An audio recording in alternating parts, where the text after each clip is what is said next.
hot as hell. We're live. But the fans already knew that, Evan. That being said, hey guys, welcome back. It is episode number 150 of My Cup of Tea. Hey, isn't that exciting, Evan? Big 150. Now that's a big number. You made fun of me for the whole 130 thing, 140 thing, but 150 is a pretty big number. Pretty big. Holy shit. But we're bringing it in style today. Like, we have a big cast to talk about. Yeah. Avengers Doomsday cast. I want to go through that with you. Luckily, one half of this panel took notes on the cast. I probably paid Nathan the big bucks. And it's leaked for the fucking. I know. So we got that. We're gonna go through that. Daredevil Born Again had episodes 5 and 6, a double header of Born Again. And now I see why after watching the episodes. We'll talk about it. Sure. And then we have Found Destination to talk about. Have you watched the trailer already? Have you not watched the trailer? Not yet. Okay, cool. And then, yeah, some random shit. But those are the main topics. Excited to go over that with you. But Nathan, let's talk about the whole crazy nearly 5.5 hours. This cast reveal. Yeah, we're gonna go into that. But firstly, I want to say, it being the number 150th pod, I don't have anything special. Planned. Relax. This just happened to coincide. I just want to say, today is my mother's birthday, and I'm gonna say happy birthday to my mom. She would have been 54 today. So happy birthday, mom. All right, enough. Back into it. I'm just yeah. But yeah, we got. How many do we got here? We have 50 cast members. We expected. How about we do a draft? You pick one, I pick one. Oh, for what? No reason. I'm kidding. Who takes down Doom? Yeah, exactly.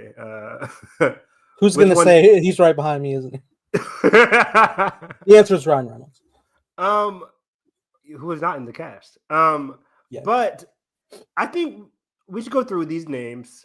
And, okay. Granted, like, there's a lot of names. I don't want to go too much into detail on the bullshit, but I want to go through each name and just quickly say, like, significant amount of screen time, or okay. Oh, that's fun. They're just here for a wave and that's it. Like which one has? I think there's like 3 tiers, maybe 2. Like, main character, 2 to 3 lines. Again, I'm referencing our group chat, like the Collector and Infinity War, or a grunt, like where they're there for one pivotal scene and that's kind of it. In fairness, though, all these names are a equated hero. Like the Collector is like that's a character, but like he's not like in the fights and stuff. He's a supporting character. These are all like legit heroes. But we'll go through them. We'll do it. Yeah. Okay, kick it off. First name we got announced was Chris Hemsworth, back as presumably Thor. I would say the presumed alias, but Chris Hemsworth's back. Yeah, I don't think he has another kind of variant on the table that's not Thor. Although that would be interesting. He could come back as the secretary from Men in Black that he played. Men in Black International. But also the concept of like variants of these heroes could be interesting. Like, imagine like a old Odin-esque Thor, Chris Hemsworth to play. That would be really cool. That'd be badass. But yeah, Thor, he's an Avenger. He has 4 movies now. He's a main cast member. He's gonna be part of the main squad for sure. Part of the main squad. I could see these 2 Avengers films being his last go around.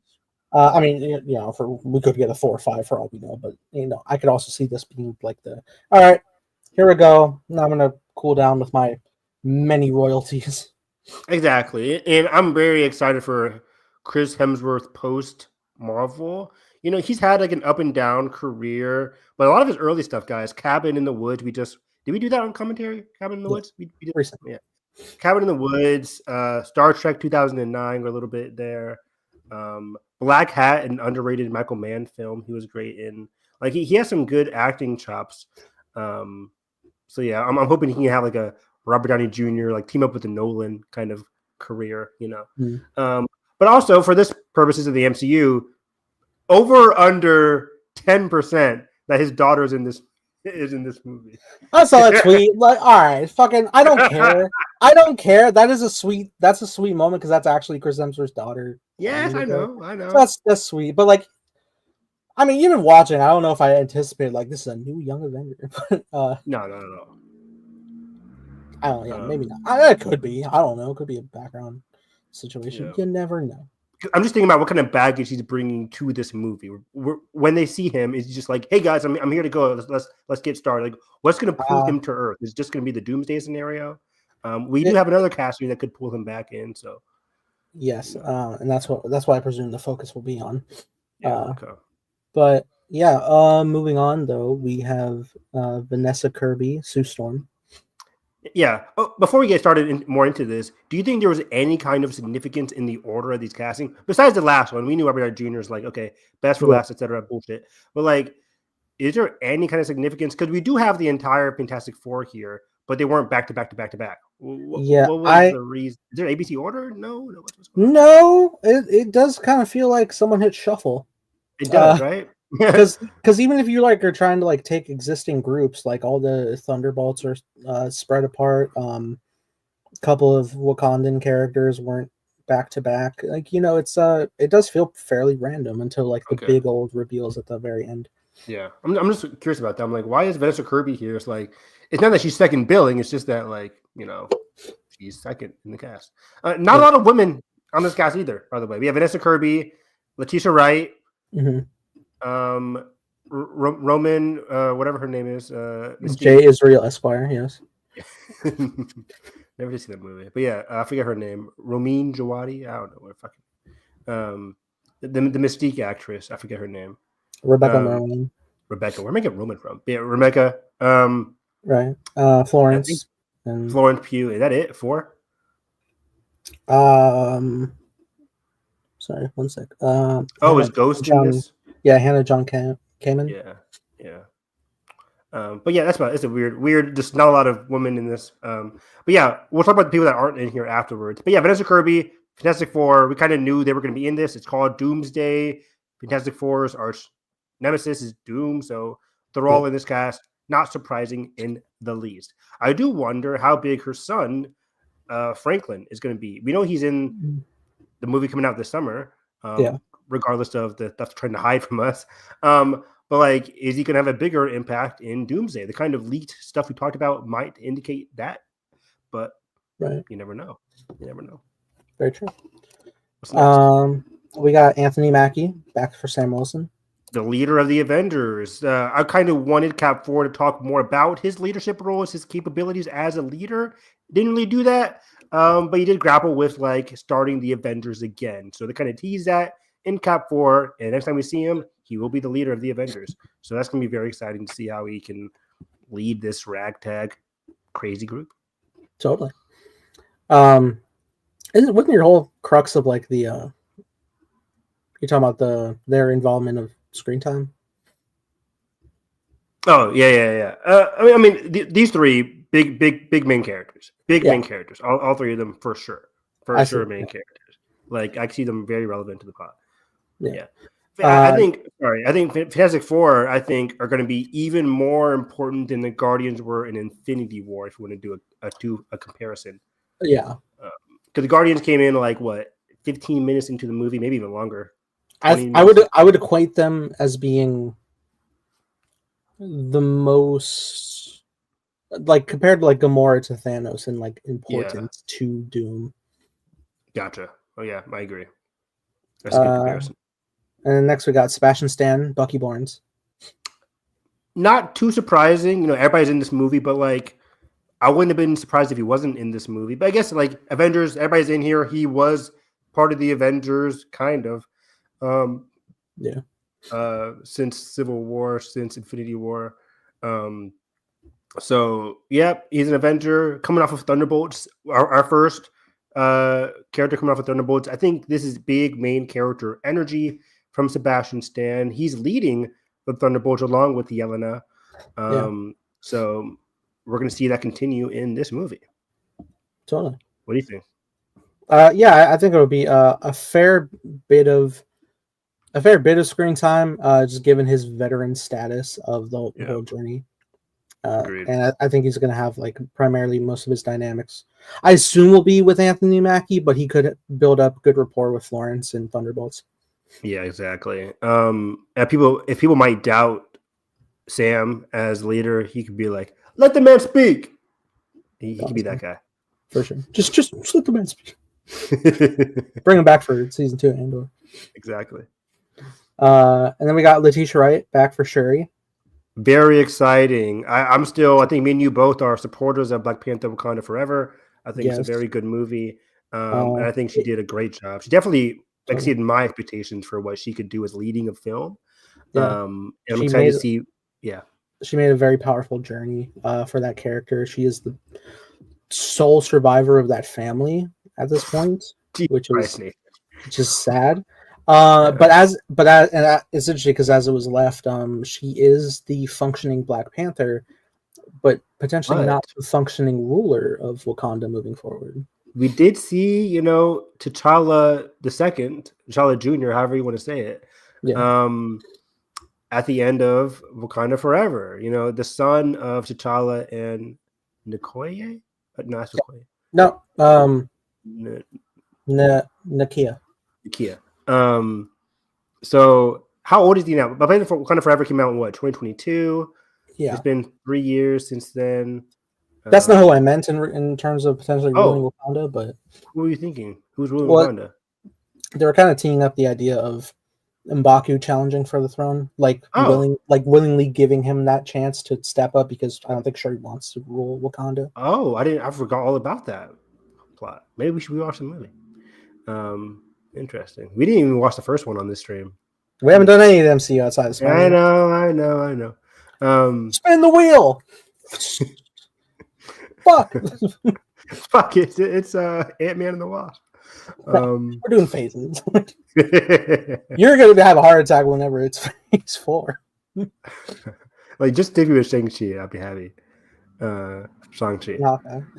But so yeah, Letitia Wright, main character. I was thinking about the son. You're talking about M'Baku, but yeah, we'll talk about him in a second. But yeah, I think the son, might have a role in this or Secret Wars. The popular theory is that they'll age him up to be the next big Black Panther. Whether that's in Secret Wars or not, we'll have to wait and see. There was potential casting leakage from a concept art that may or may not be true. Yeah, exactly. According to Joe, it's like, oh, that's not our concept art. Okay, whatever. That could be, and I don't know if that's going to end up being a situation where that's just a variant T'Challa that we'll be playing, or if like whatever the new reset timeline will be like, yeah, no, this is your T'Challa but aged up, and this is the same actor. Exactly. So yeah, I think main character, she's our shoe-in for like or our doorway for the Wakanda significance in this film. So totally. And then we got Paul Rudd, Scott Lang. Post Ant-Man and the Wasp, I could give a fuck about him, or Ant-Man Quantumania. But it's like, okay. I mean, like, I would say he has a big significance because he fought Kang. Kang's not in the storyline anymore, so it's like, why are you here, buddy? But he's glad to be here. He's Ant-Man. I think below main character for Ant-Man, honestly. I don't think he's gonna be main.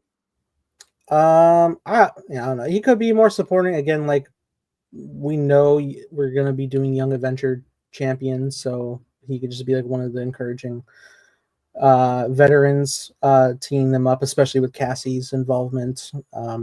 Whenever she's officially announced, we'll talk about that with Daredevil, right?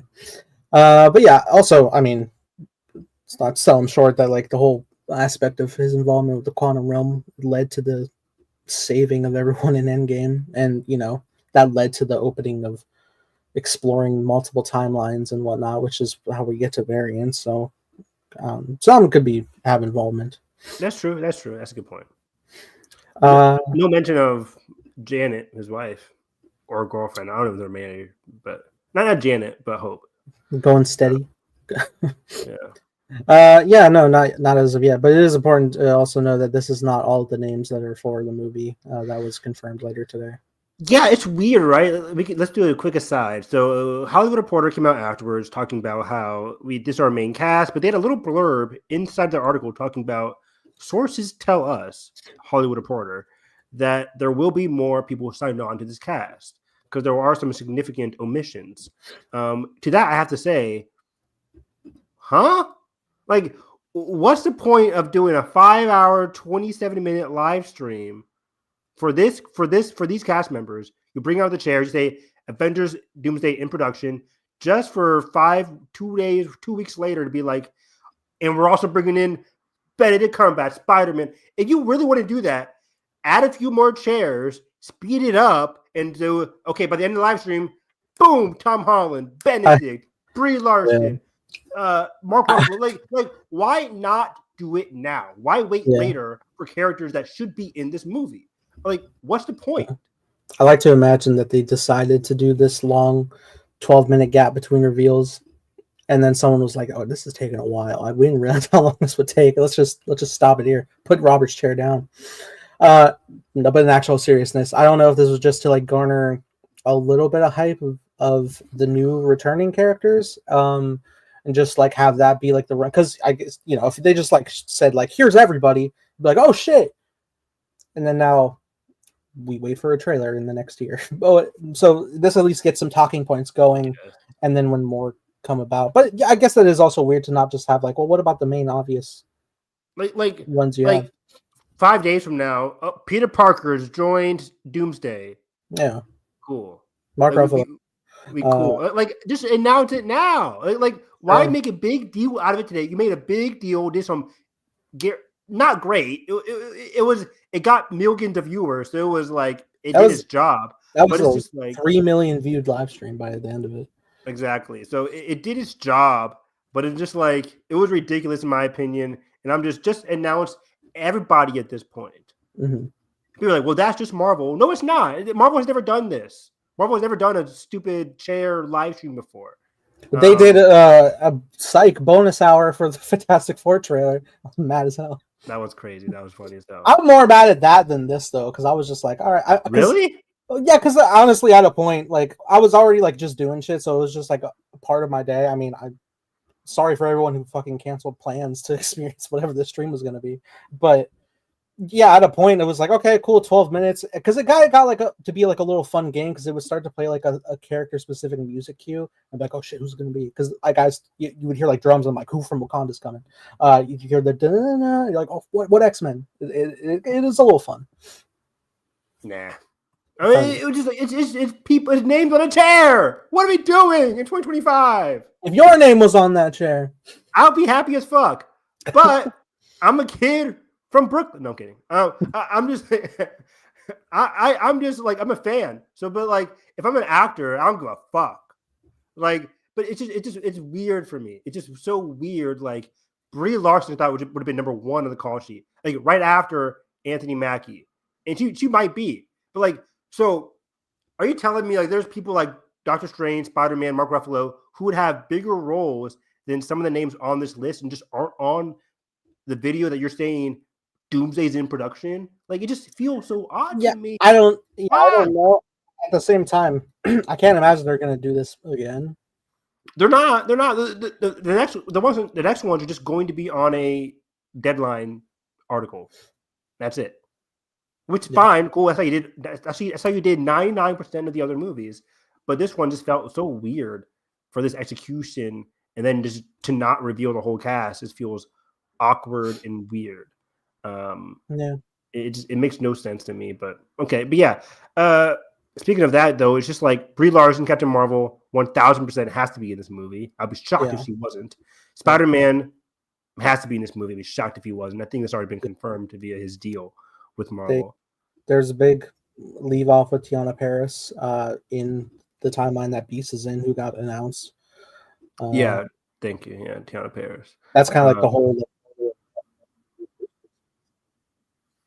Say it again. Your mic cut out. I imagine that little plot thread is a whole door to the X-Men characters that we're going to be experiencing from that timeline, because we have some names announced that aren't alive at certain points based on other movies. Yeah, can you refresh myself and the audience? What world did Tiana Paris go into? Do we know what Earth that was? No, it was brand new. It was clearly an X-Men specific world. There could be other heroes as well, but she wakes up in the X-Mansion being surveyed by Beast, who is a lot more comic accurate, X-Men 97 looking. Still Kelsey Grammer, but looking more screen accurate that way. Kind of similar to how we see like a yellow jumpsuit Logan in Deadpool and Wolverine, even though his X-Men are gone. You can imagine they'll be in the same vein of those style characters. Okay, yeah. But yeah, so let's continue on with the list. Right on. Wyatt Russell for John Walker back from Thunderbolts. This is our first indication of post Thunderbolts survival. And I'm on two ways of this. I never went into Thunderbolts thinking like, oh, these people are going to be dropping like flies. This isn't Jurassic Park. This isn't any other Marvel movie this isn't Infinity War. People drop like flies. Yeah. But like, let the record show, Taskmaster was not announced for this. No, and people already theorized that from the trailer. But Taskmaster aside, I guess everybody's surviving in this movie. It is interesting. Like they bring up like people who make it out, even though I tend to go into a lot of these movies like, yeah, the hero's gonna make it out. Yeah, but I genuinely were seeing people on like, well, now I know Bucky lives, and I'm like, did you really think that we're gonna kill Bucky in Thunderbolts? Yeah. We knew Bucky and Yelena were surviving. Point blank. Period. It's like the we'll get to it. Wait, I don't even, was he announced? David Harbour. What's it called? David Harbour. Was he announced? He was. Okay, yeah, that's what I thought was going to be dead for sure. Like to get that emotional, gut punch. He's the one like calling them the Thunderbolts in the trailer. He's the one who's most excited. So it felt like an injury or like traumatic death for him in the movie would have been poignant to Yelena's character. But totally. I'm not all for like death to invite growth. Like I don't need that to happen. So a character doesn't have to die. They could also just be really badly injured, and you could have a similar effect of rallying together. If Red Guardian ends up in the ICU or something, it's like, okay, yeah, well, I can see why they would band together in a sense or something like that. I mean, which one gets flung out the window in the trailer? That's Red Guardian, right? I don't recall that shot. Remember, somebody gets like flung like out the. It looks like the Avengers Tower. Somebody that gets like pushed out by a sentry. It looks like. True. that could have been a random person. I don't know if it was here. I always thought that was Red Guardian. But yeah, it could be anybody.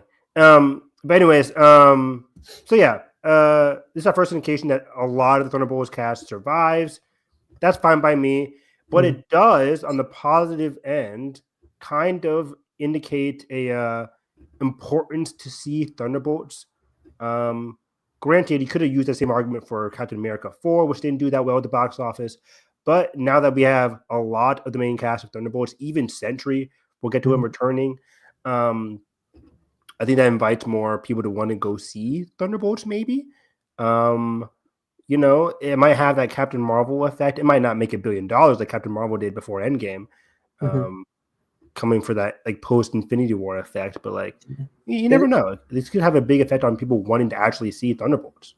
I guess I could kind of. I know you may not like this answer, but now like circling back to like why they did these select names, I can kind of see because majority of these names, aside from the newer returning X-Men, are pretty much all stars of Marvel's current projects out this year. I mean, yeah, we already had Cap, but like they had announced all the Thunderbolts aside from Taskmaster, and they announced all the Fantastic Four. So if people are aware, like, hey, these heroes are going to be in Avengers, be like, okay, well, let me see where their story is headed in there. So I see why they selected these. You have to see their movies for sure. Yeah. Business-wise, it makes sense to me. Yeah. But next up, we have, I'm trying to pronounce this correctly, Tena Huerta Meja for Namor, back from Wakanda Forever. He did a good job there. I'm surprised. He's not super surprised. But they on, like, again, most of this cast, for Doomsday and Secret Wars, I just went in thinking Feige's throwing everybody in the kitchen sink into this movie. So not a lot of these names surprised me.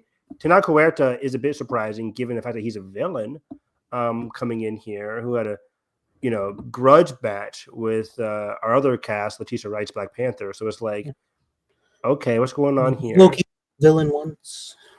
What? Loki was a villain once. Exactly, and if people would know anything about Namor, Namor is not a mustache trolling villain in the slightest. No. Even in Wakanda Forever, he didn't have a grudge against like the entire world. I'm going to destroy the world. No, it's like you guys are effing up the sea. Kind of. Well, Literally, no, not just cause. No, he had reasoning. he had reasoning. Like I think Ryan Coogler did a great job, explaining Tanak's past, his background, his culture, and why he was so upset. Yeah. And I'm so glad they say it again. I really enjoyed his story and his introduction and motives. Me too. One of the rare like good villains they've had in the MCU. Ryan Coogler 2 for 2 for great villains.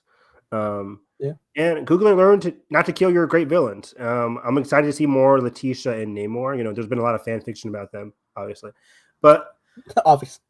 But I'm excited to see that. I gotta get this off my chest, though. I gotta get this off my chest. Guys, can we stop with the Namor Sue Storm bullshit? I agree.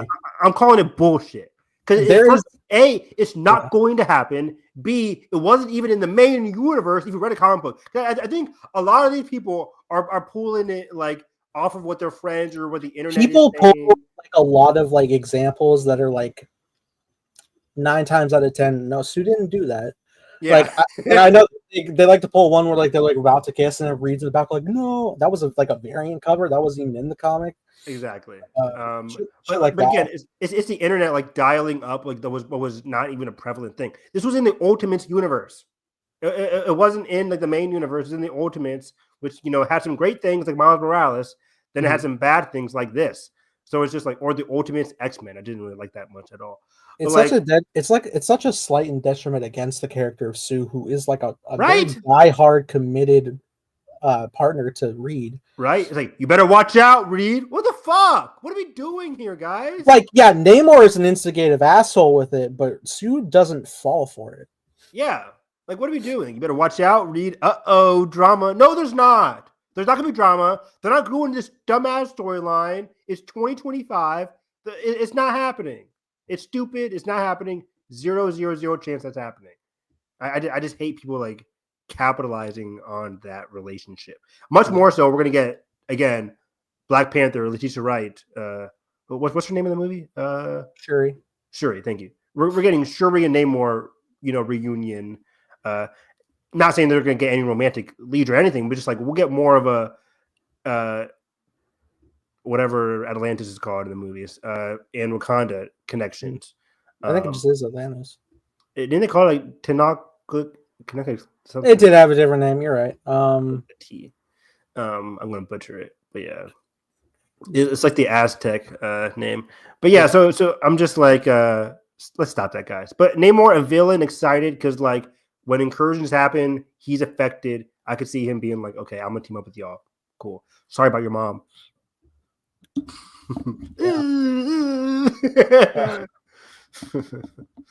Yeah. Not great. Yeah, that would be hard to overcome. But for the greater good. For the greater good, guys. Hey, I invited you to my land. You didn't kill me. Thank you. Yeah, stay over there. The movie ended like Shuri beat his ass, right? And then burned him. And then like the war ended. He was just like stopped fighting, right? I forget how it happened, but yeah, it was kind of ended up. Well, they beat the forces. They had to yield and surrender. Okay. Yeah. Okay, but that fight was so baller. By the way, it's great. Hell of a time. I saw that movie a lot. I saw it like twice in theaters. Yeah, I saw it 6 times. No, you didn't.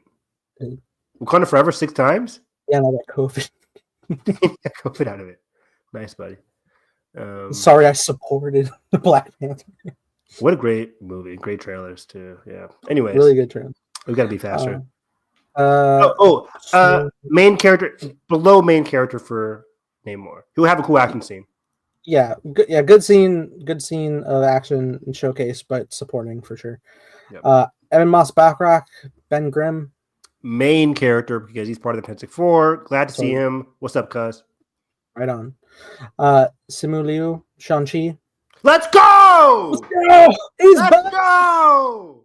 The GOAT. That's why he's the GOAT. The GOAT. The GOAT.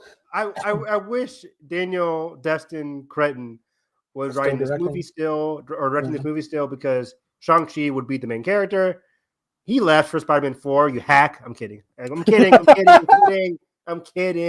You you fraud, I'm still pissed about that. coward. Spider-Man 4 over Shang-Chi 2? How much money they paying this guy?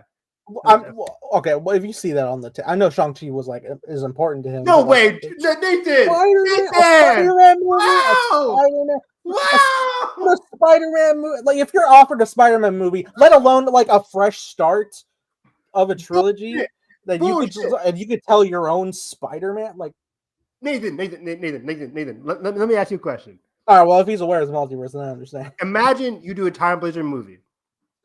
Okay? I've thought about it. Now, they're like, pretend I'm Seth Rogen from the studio. Okay. And then they announced, okay, Nathan. Yeah. You have two options on the table. Yeah. Time Blazer 2, the sequel to your successful movie, Time Blazer. Yeah. Or get to do a Spider-Man 4. What are you doing, buddy? Cards on the table, buddy. I would ask, like, hey, do I have full creative freedom to move forward with Time Blazer if the sequels don't pan out? Yes or no, bitch? Answer, Seth Rogen. Don't laugh me off.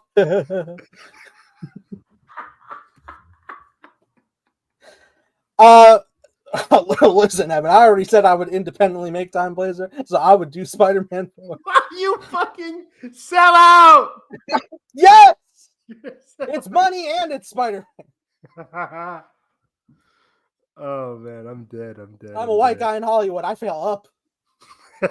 True. I do one indie and I get everything. I wouldn't have a choice. I would have to do Spider-Man 4.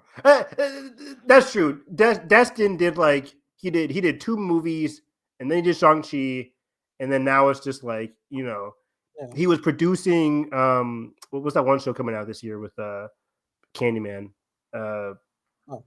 Remember that one Hollywood what? Wonder Man? Wonder Man, yeah. Destin's producing Wonder Man. There was rumors he was producing a Shang-Chi spinoff Disney Plus series, probably canceled. But now it's like, I just really want him to do Shang-Chi too, because it felt like this is a rare case where like only he can do it. Like I would not be excited for a Black Panther movie that's not Ryan Coogler directed. Sure. I mean, unless it's like somebody like Jordan Peele or another significant Black director. But like Destin is so like tied to that franchise. I feel like Feige was like, okay, you just Spider-Man 4 and we'll just wait for Shang-Chi 2 because they want him that badly, maybe. But anyways, it might be have a producer credit on this though if Shang-Chi has involvement, because usually like whatever director introduces a hero first, they tend to be a subsequent producer on film. Like Jon Favreau is producer on every Iron Man involved thing. That's true. James Gunn, The Guardians. Yeah. And Destin has had a lot of creative input on other Disney Plus stuff and Marvel stuff in general. So I could definitely see him being a producer. He was hired as director, so they had talks with him about the plot of this movie, whatever it was, pre-Russo's coming on board. So in that early incarnation, he probably left with like, okay, I'll still get a credit, right? Yeah. So that being said, Simu Liu, I'm hoping main character. I don't want to be hope dicting, but like, I'm hoping like same amount of screen time as like a Sebastian Stan. I'm hoping if they continue the involvement of importance with the same way the Miss Marvel's Bengals with Shang-Chi's 10 Rings, that hopefully they'll both factor into the plot of involvement. I know it's originally supposed to be for Kang, but you can tweak the writing to make it multiversal, open doorways for Doom. Yeah. I mean, just imagine a Doom versus Shang-Chi fight, man. Shang-Chi be boxing his ass. That'd be fun. I can't wait. The boxing. Boxing as the description for his fighting is really cool. Yeah, I would love it. Woo, woo, yeet, yeet, sidestep. I would love it. Again, I'm a huge fan of Shang-Chi. I think that movie is excellent. It's one of the rare movies where Awkwafina like works, in my opinion. I know people don't like her. That it's popular to hate her now, but like the tweet said that Awkwafina chair is gonna nuke the timeline. Ryan Reynolds' name would also, if I'm being honest. Yeah, true. So yeah, like I'm cool with her in this movie. I think she did a really good job in that movie. Her chemistry with Simu Liu was really good in the first Shang-Chi. and yeah, she wasn't just doing an Aquafina shtick in that movie. She was actually a character. Yeah. It was People semi don't admit shtick, it. but like what?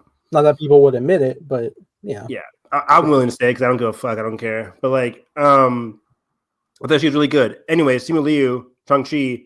Hopefully, he's the main character. First time being in the Avengers. I wish he had a story post Shang-Chi pre-Avengers, but he's just jumping into the Avengers. It sucks, but that's the way it is. That's just the way it is. I definitely think he's going to be one of like the new heroes that are going to get like a big push. I hope so. I really hope so. And again, he was the lead when Destin was involved. That was the report. So yeah. Welcome to the big leagues. Whatever Mark Ruffalo said. Did he say that? He said something. Welcome to the club, bitch. Yeah, Mark Ruffalo said bitch as Bruce Banner. Yes. He was watching Breaking Bad. Yes. All right, Blacks. Florence Pugh back for Yelena Belova. Obvious. She is the Black Widow, surrogate for this franchise now. Yep. So post Thunderbolts, cool. I didn't think she was gonna die. I love Yelena. Great job. Totally. Yeah, it should be filming this before she films Dune this year. Dune Messiah. Oh yeah. So good for Florence. What a great career. Love her. Right on. That said, Kelsey Grammer is back as Hank McCoy. Here we go. First big X-Men name drop. This one not too surprising post the Marvels. People had a chance to see it before it bombed. Me and you actually really like the Marvels. I think it's very solid. Not the best thing in the world, but it's one of the more just flat out fun Marvel movies. I wish it had more depth. I wish it had more better pacing overall. But like I kind of had a very fun time with that movie. And I think that's the most fun Nick Fury had in the movie. That being said, I'm excited to see Kelsey Grammer here because at the end of the Marvels, as we talked about, he was in the whole X-Men, universe thing with Tiana Paris, which is why I'm shocked like Captain Marvel wasn't closely followed behind in terms of like announcement today. Because I figured like she'll be looking for her friend. So yeah. But yeah, I like this. I like this a lot. Totally. Louis Pullman confirmed to be back for Sentry. Interesting. My theory for the end of Thunderbolts was that like we're getting the dark version of Sentry. I forget his name, but like the darker half. What's up, Draven? My boy Nightcrawler's back. Nightcrawler, one of my favorite fictional heroes of all time, is Nightcrawler. I love him. X2 changed me as a boy when I was a boy. Changed me. It did. Like me and Jalen both were like huge Nightcrawler fans. We had Nightcrawler action figures. When we were watching X-Men Evolution, Nightcrawler was our guy. Any X-Men show was like, we're here for Nightcrawler. Yeah, I love that guy so much. And X-Men 97 did a great job with the character as well. Yeah. So we'll talk about him in a minute. But yeah, who are we talking about now? Sentry. Louis Pullman. Sentry. When I first saw the trailers for Sentry, saw what they're going for here, I figured like he's so powerful, the movie has to end. And given his like dissociated personality, the movie has to end with them like emotionally talking down Sentry, which could come across as lame, but as an anime watcher, I'm fine with it. It makes no other sense that they can physically take down Sentry. They just can't. Whether it's the good Sentry or the bad Sentry, he's just too powerful.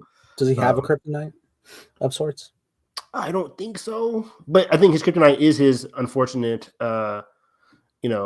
personality disorder, which has been, you could assume maybe that Julia Louis-Dreyfus character took advantage of that and just made an oopsie, and that's why she wants to have him killed in this movie. But again, that all being said, I think they're going to emotionally take down Sentry, and Sentry is going to be, a goodish character come Doomsday. I think I said earlier in a previous podcast, I was like, what's up, Orange Grove? I said Sentry might not have a big role in Doomsday because he's so powerful. You watch the trailer for Thunderbolts and he's turning people to dust in New York City. Like, how is Doomsday competing against this guy? If Doom reaches that God status, I think it would be the tank that we need. Exactly. I think Doomsday, if you read the 2018 run or 2015 run, whatever, he's Secret like, Wars.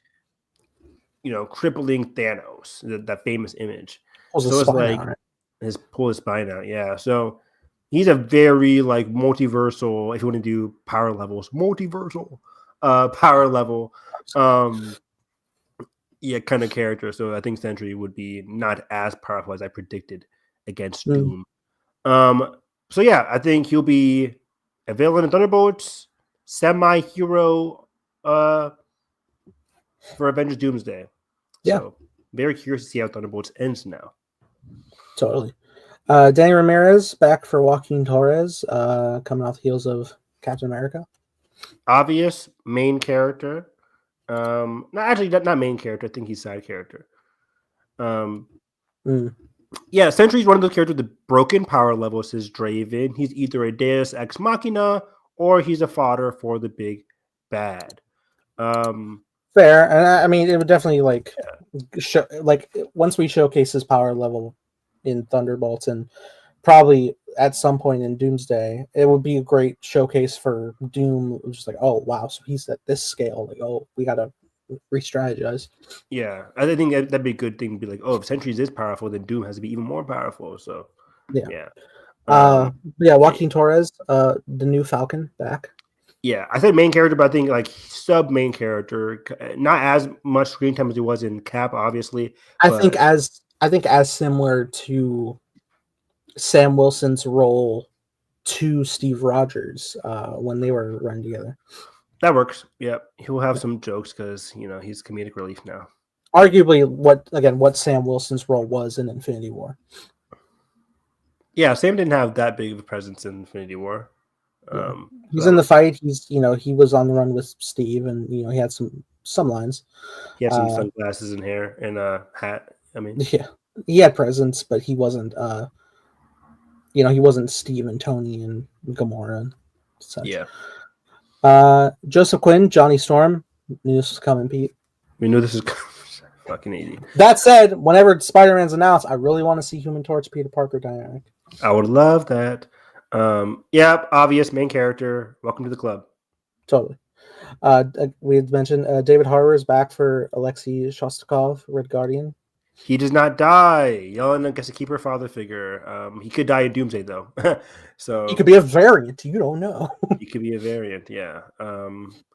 But yeah, that would be like the best misdirect of what if he does bite it in Thunderbolts? I didn't see it coming. I would love that. I would be like, okay, Marvel, cook. That'd be really cool. But yeah, I'll take it from their word for now. Mm-hmm. His involvement, main-ish character. I think all the Thunderbolts are gonna have.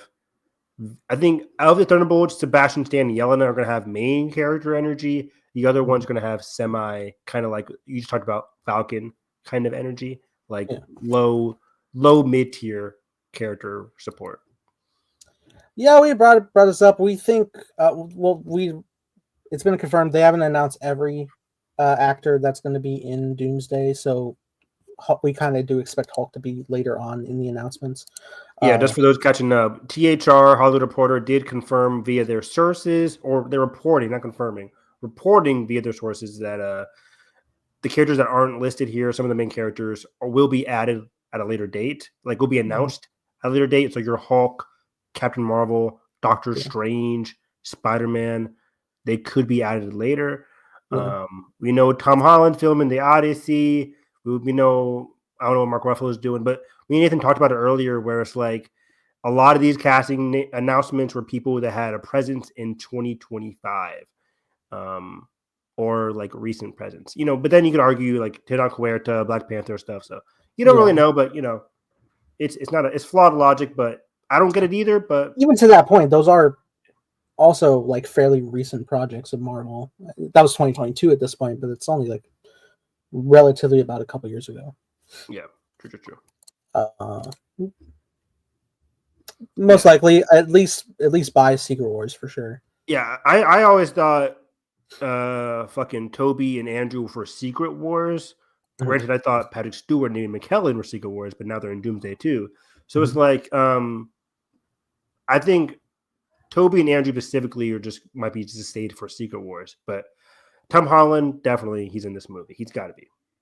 I totally believe it. Even if he is busy with Odyssey, stunt double in a suit and some dubbing work with the occasional, like maybe 1 to 2 shot mask off, you could achieve it.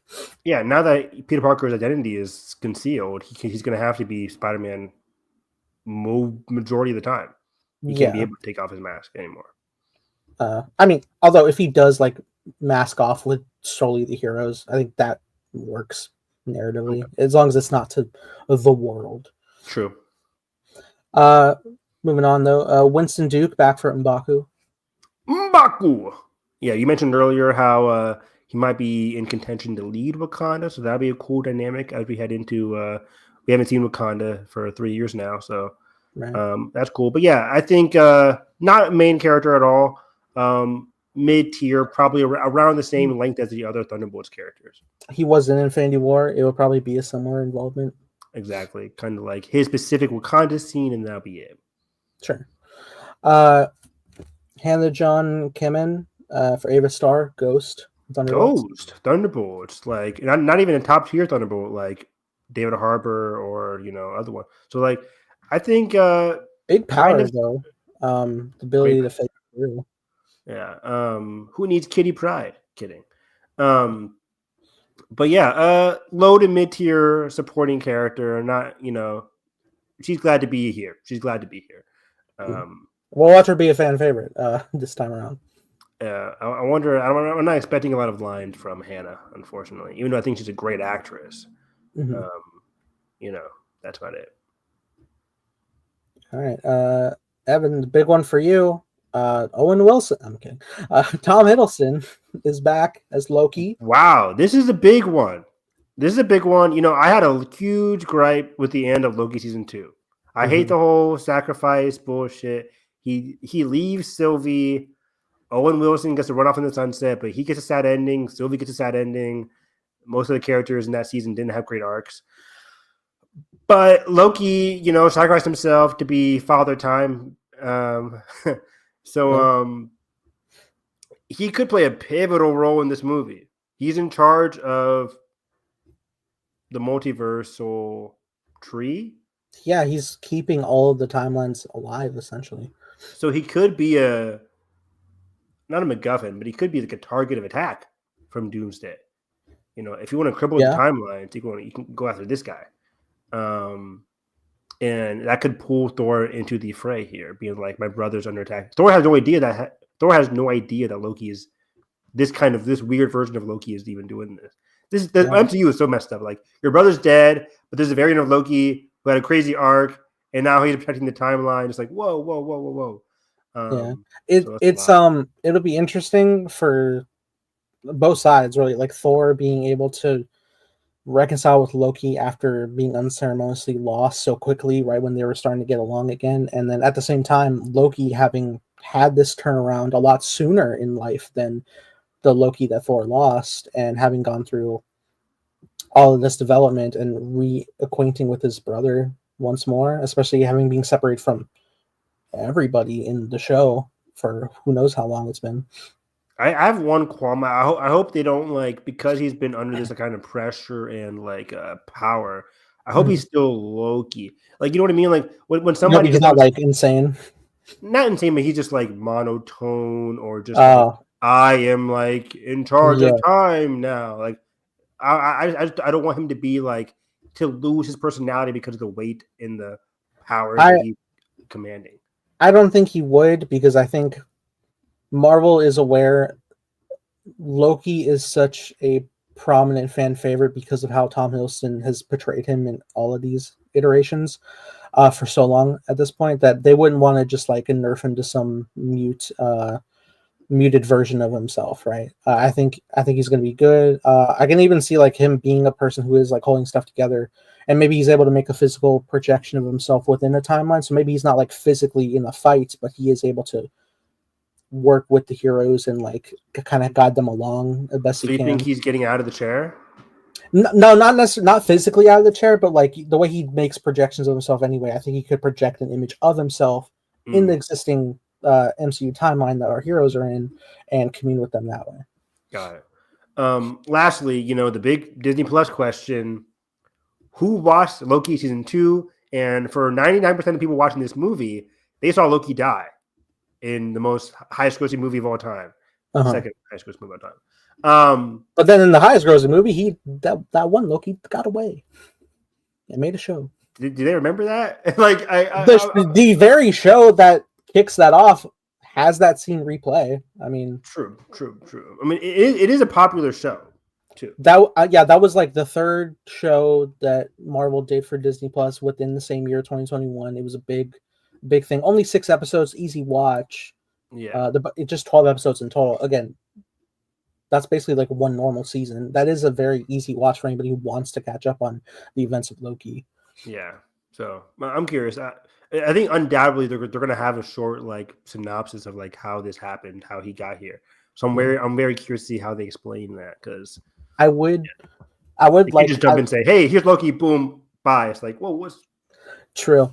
I don't know if they're still keeping up with it, but Marvel had like a really great thing on Disney Plus called Marvel Legends, where they effectively made like a full storyline compilation of an individual character whenever a new release of a film was coming. So if they could update those for the players coming for these films, for anybody who doesn't want to binge 90 days of MCU stuff and just like, okay, let me tune this in, they could put it as like the big starting header on Disney Plus.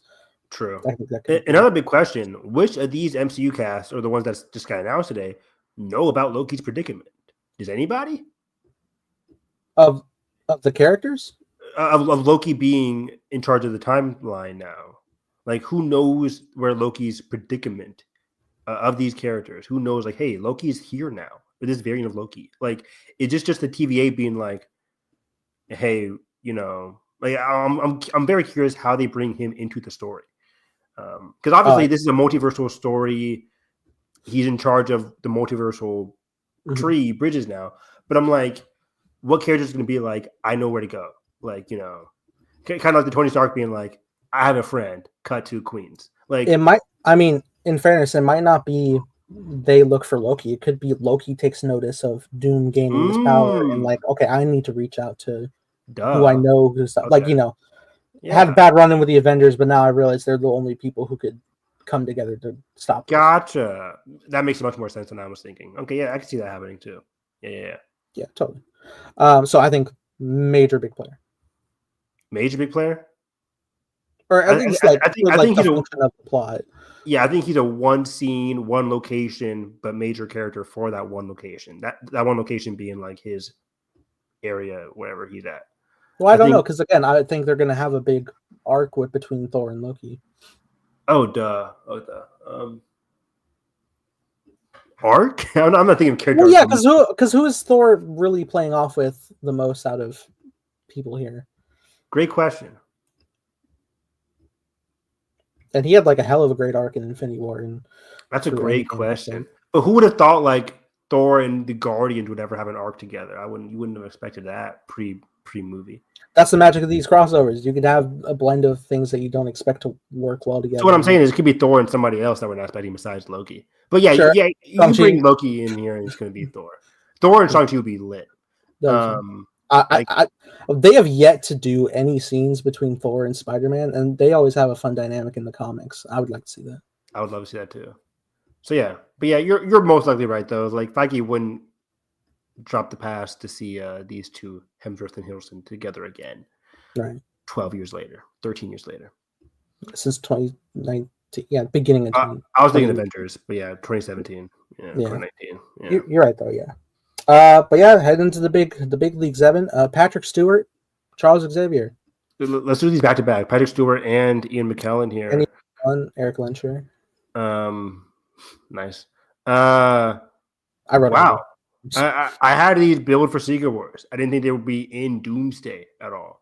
I guess lay the groundwork because we had also like I think thought about the idea of like we're having everybody in Secret Wars, but like that's a lot to get through, and that is a lot. You were like, this movie has to be 3 hours minimum, but I guess like if you start laying the groundwork for those characters' involvements here, that would make it a bit more of a smooth transition. Yeah, and this begins the big question. Hmm. Now that we have Patrick Stewart and Magneto in here, and Magneto, Hmm. another villain-like character. But maybe not. Just But maybe 50-50. not. He always does that. Where he's like, okay, fine, I'll help you guys. 85, 84-year-old as Yeah. characters. That's what I loved about his last his last featured scene was in Days of Future Past. He is like on the good side. His version in the future. I mean, he had to be. It was either us or extinction. Yeah. I've heard a lot of rumblings, not rumbling, but people online thinking, are we getting Avengers versus X-Men, Nathan? Now that we have Oh, okay. Hugh Jackman, probably in this movie, but even minus Hugh Jackman, let's just say like Patrick Stewart, Ian McKellen, we're gonna get to him soon, but Cyclops, James Marsden,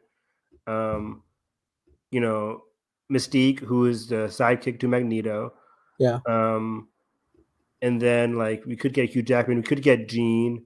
I'm surprised Jean wasn't in here. I'm super I was expecting Famke Jensen to get announced right after James Marsden. Me too. And Halle Berry as well. And Halle Berry. Okay, because why not at this point? She's acting. But like I heard like we could get an Avengers versus like what if Doomsday pits the Avengers versus the X-Men in here? That is interesting. I didn't consider that. I don't think that would necessarily happen until the battle world is made. It's in the name.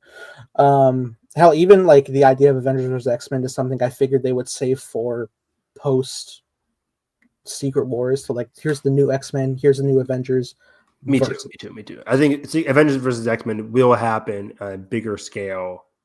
I think bigger scale main plot for its own movie, but I think like similar to when like Tony Strange and Spider-Man fought some of the Guardians on Titan and Infinity War. That's what I'm talking about. Something like yeah, like yeah, I can see that.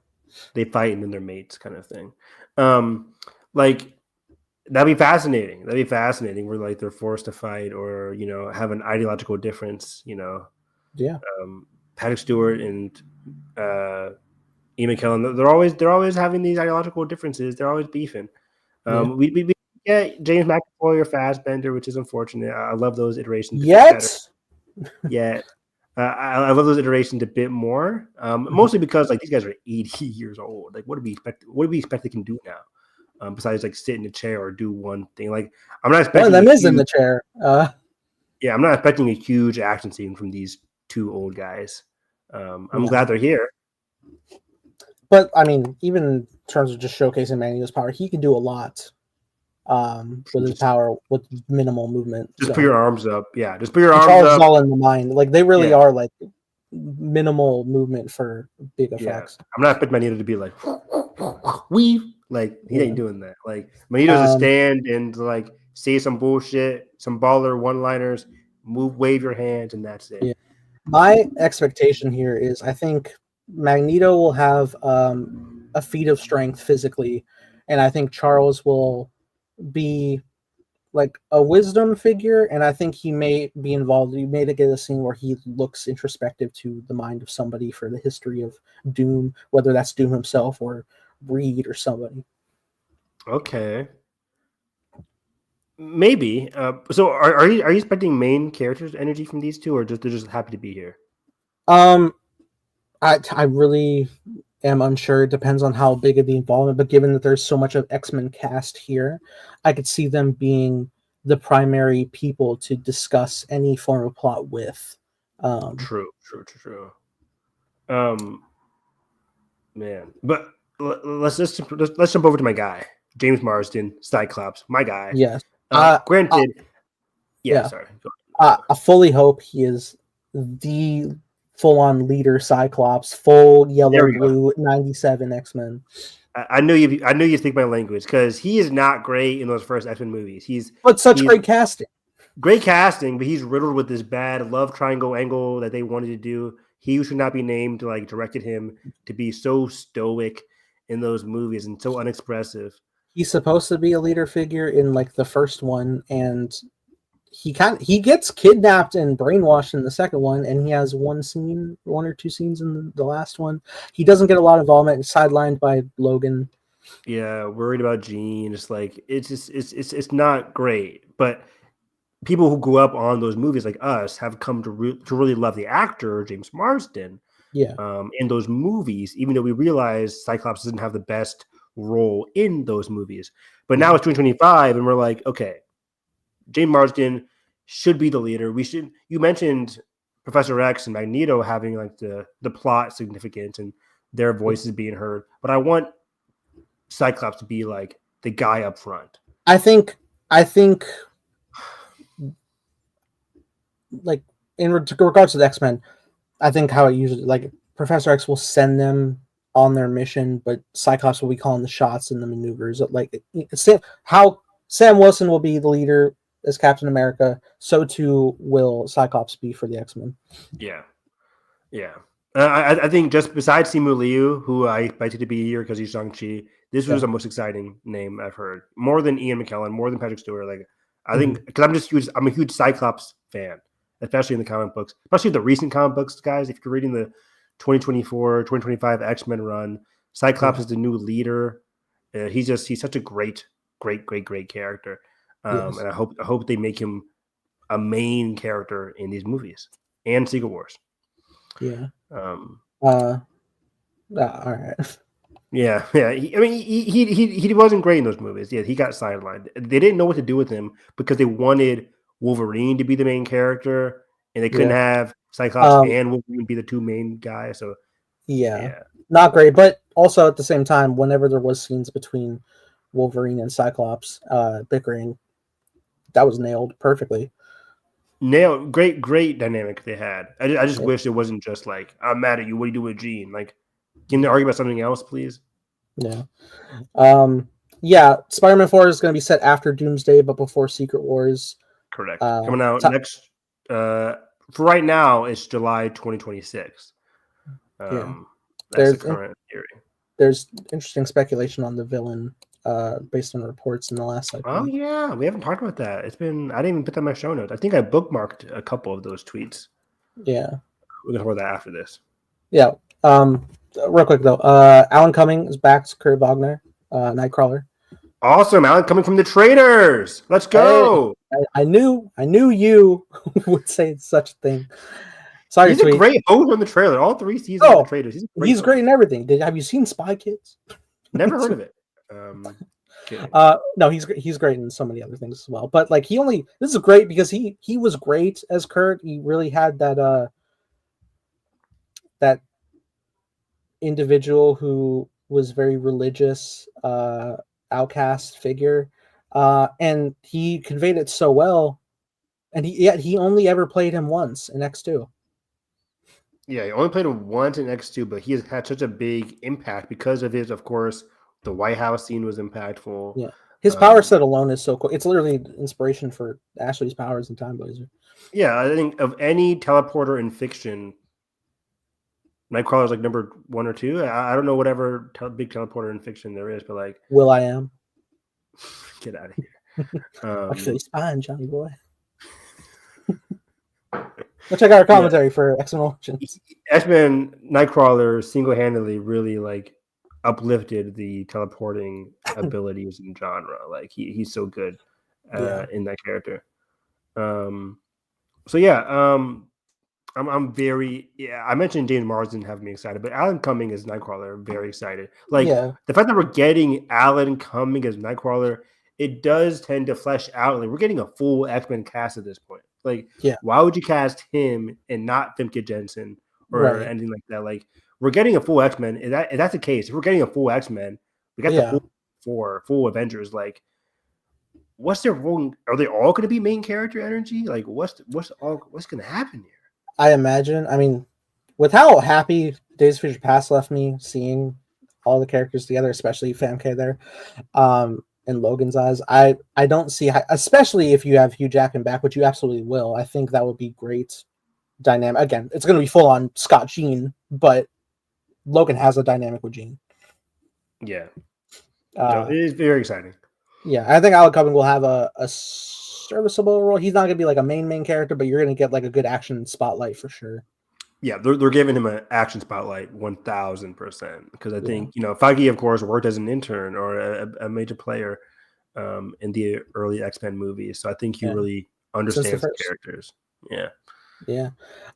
Rebecca Main back for Raven Darkholm. Mystique. Crazy. We're diving deep. Not that she's like a deep cut, but it's just like because she's more prominent than Nightcrawler in those movies. Yeah, she's in the full All three of them. trilogy that she played. This actress. Yeah. And Never then, expected her to come back, but yeah. I Yeah, wonder. there isn't an X-Men movie without Mystique. Yeah, no.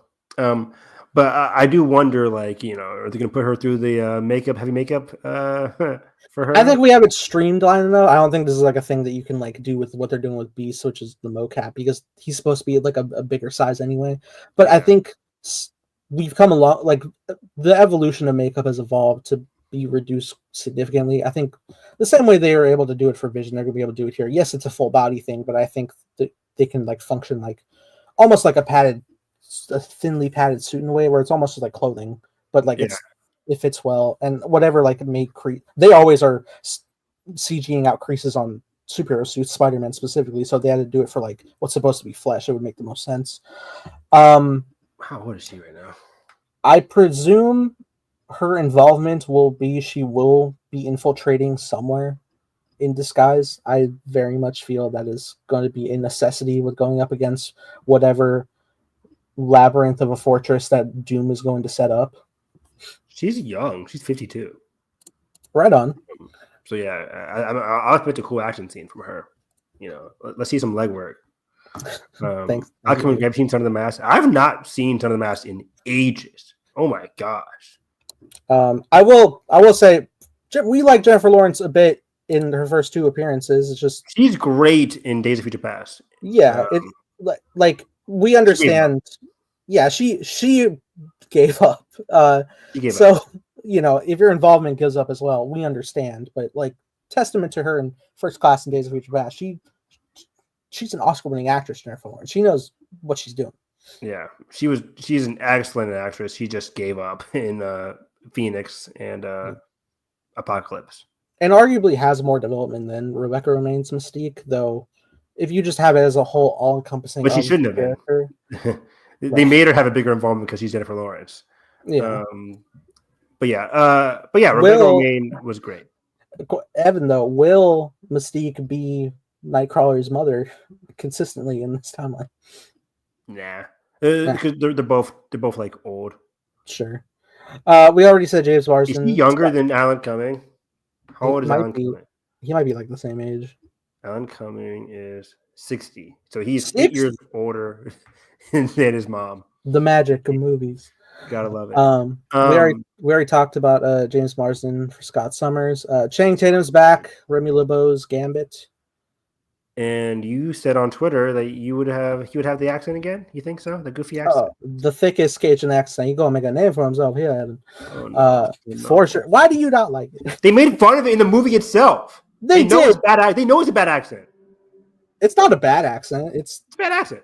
It's a bad accent. It's a real accent. Leave a comment. Am I crazy? It's not his real accent, but it is like that is the Cajun accent. Somebody who speaks Cajun, is that a good Cajun accent? I follow this guy in New Orleans, and he not only sounds like him, but like everyone was like, "You sound like Gambit." Okay, which is like people who've never heard a Cajun accent, but at the same time, it's like that is a local who sounds like him. Because I feel like they just made fun of the accent because they knew it's bad, and then he just had a one-off thing. But now he's back here, I'm just like, okay. No, I feel they fun of the accent because that's what Deadpool would. That's what he would do. Okay. Either way, I'm cool with either way. Gambit is a funny character. He's a great character. I love him in X-Men 97 and in the X-Men animated series in general. Really cool power display in Deadpool and Wolverine. Really? Power display? Yeah. What do you do? Well, he got the cards. He got the staff. He had one weirdly edited action sequence. That's not true. He's blowing people up. They had him like move super fast. Like, I'm like, what is happening here? I think when's the last time you watched that movie? When it was you were like you were gonna get me. I know what you are. But still, we've seen the action scene. Those aren't great action sequences that he's in. I think the accent might be why he never got his movie. That's fucked up. Raven. I would love for him to like. I love the idea of Channing walking into a producer's office with that accent, being like, "Can I get that movie?" And it's just like, "Oh no, that accent We're gonna sucks." get started today. They're like, "Get out of here, Channing. Bye. It's not happening." Actually, bring in Ryan Reynolds, please. We went to a Comic-Con.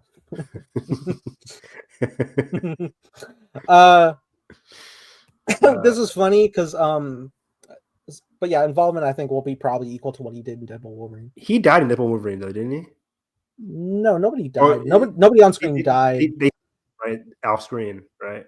They had like a little off-screen clip, but at the same time, none of them were shown to die. And Daphne Keane, who was stuck in that battle with them, was brought at the very end. So you could presume everybody made it out. So he's in the Deadpool universe timeline. Maybe, probably. I don't know if they're because I guess all their timelines are gone anyway. So I would think so. Yeah, or this could be a different Channing, but I'm assuming this is the one that we just saw. It could be. But that being said, low supporting character. I'm not expecting anything significant from him. Yeah, less than what he got in Deadpool Wolverine. Less than I think it'll be about equal. It's not if you combine the screen time, it's not that long anyway. Yeah. So. Yeah, he has like one scene in the hideout, then he has the action scene, and that's it. Pretty much, yeah. Yeah. No final two. This was an announcement that came where I thought we had many hours left in live stream, and I was like, wow, I really thought they would save that for second to last. And then lo and behold, it was. Pedro Pascal, Reed Richards, main character status. Yeah. This is the crux of the Secret War dynamic. Whereas Doom is the villain, Reed is the protagonist going against him. And this is the issue that we've had for the longest time now, ever since his announcement. It's like, is Feige actually going to mine this dynamic for what it's worth? Even though, again, you can't really do that because Fantastic Four comes out this year, Doomsday is not even in the movie, and then you're just jump starting that dynamic in a Doomsday Avengers 50 cast member kind of movie. It's like, how much can you really get between Doomsday and Reed in this movie? I'm not expecting a lot here. Yeah, we had theorized that they would probably do some type of setup with Doom in Fantastic Four via post-credit scene. And given that movie's not out yet for a few more months and they're in production for Doomsday now, granted not necessarily filming, but they're in production. They're filming soon, yeah. Well, yeah, so I can imagine they're going to add a scene, whether it's post-credit or if it could be like a full-on involvement ending piece, I don't know, for Fantastic Four. 1,000,000 kajillion %. I'd be shocked if Doomsday doesn't have I'll be shocked if Fantastic Four does not have a Doomsday Robert Downey Jr. post-credit scene of any sort. Right. Because again, this is the last movie before Doomsday. We go from Fantastic Four to Doomsday. Wow. Next year is May Avengers, July Spider-Man, November, and no Blade next year. So no November. I thought there was something else coming out next year. My blanking chat. Am I going crazy? Vision Quest, yeah. I think it's just Avengers and Spider-Man next year. Let me look at my MCU list again. But that's continue though. So yeah, but Pedro makes total sense. Yeah, I think he's going to be like the top of the top. And then after that, Rob Downey Jr., Victor Von Doom, he came out at the end of the live stream. We're not going to play it here because copyright out the ass, and we're going to get copyright for the other trailer we're going to watch today. But they kind of debuted a new sample of the score from Alan Silvestri for Doomsday, and it was a really nice arrangement. I kind of liked it. I was kind of like, oh, what is this? What is this? And then it kind of bled into the Silvestri score. I'm like, oh, okay. I like this. Evan, they did like a weird ass. I forget what the term is where you like become dependent on like the repetition of actions, but like they did the whole live stream of doing the every 12 minutes was a chair. Like it was perfectly like around like 12 minutes. And then they started counting down. Like you hear the music ramping up after Pedro, and I'm just like waiting and waiting, and it was longer, and I genuinely was like getting antsy. I was like, give me the chair. I gotta start my timer. What's the next person? And I was like, oh, okay. Here comes Robert in the background.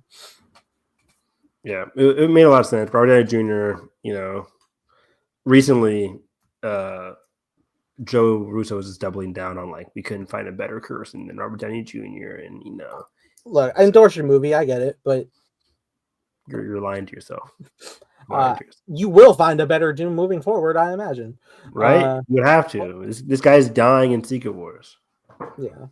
But with that said, we have no doubt Robert's going to give a phenomenal performance. Oscar winner Robert Downey Jr. Doubt. So, I doubt it.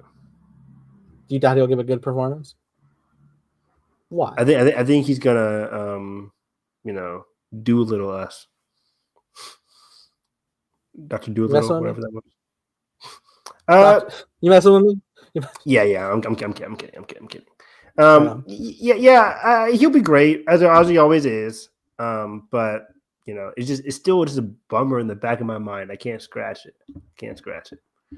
But it is what it is. Nothing you can do about it. So yeah. So what's next? Is that it? Connection's a little weird right now. Can you hear me? Oh, I can hear you. Can you hear me? You're like cutting off from me every like 2 seconds. I think you're back. No, you froze again. I don't know what's happening here. Let me try something. No.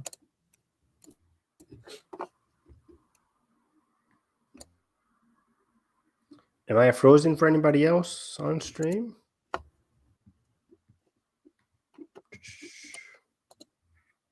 Could be my internet connection.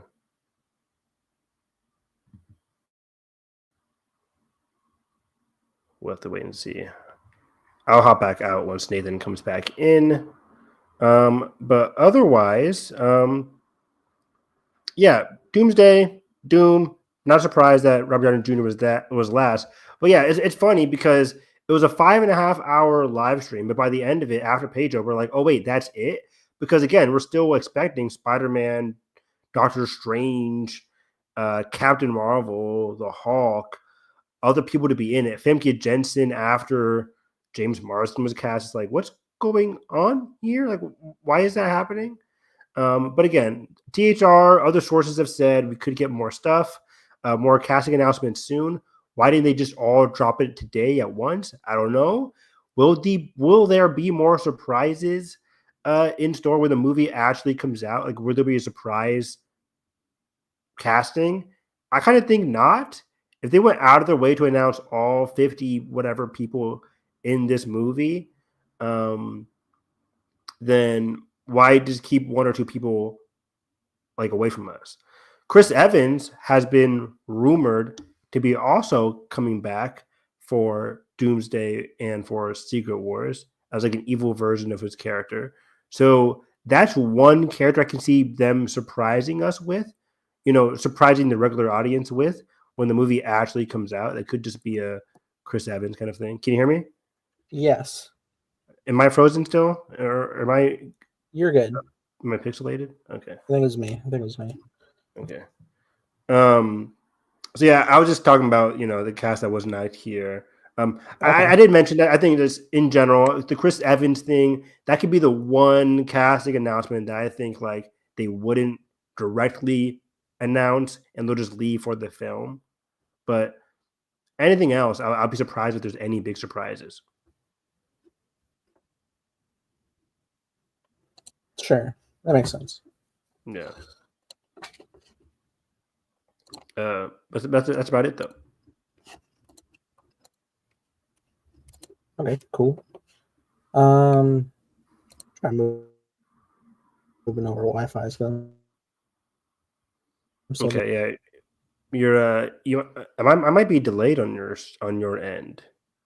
Are we 1-to-1 here? Is it my end? Or maybe it could be my end. I'm still having issues. My connection seems to be fine.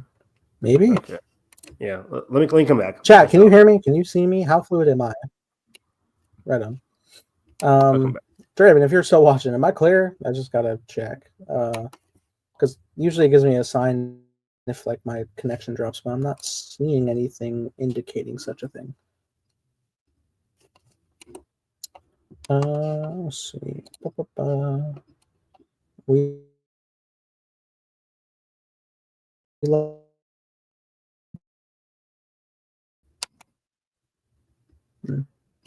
All done. All right, cool. Thank you, Draven. Appreciate that troubleshooting.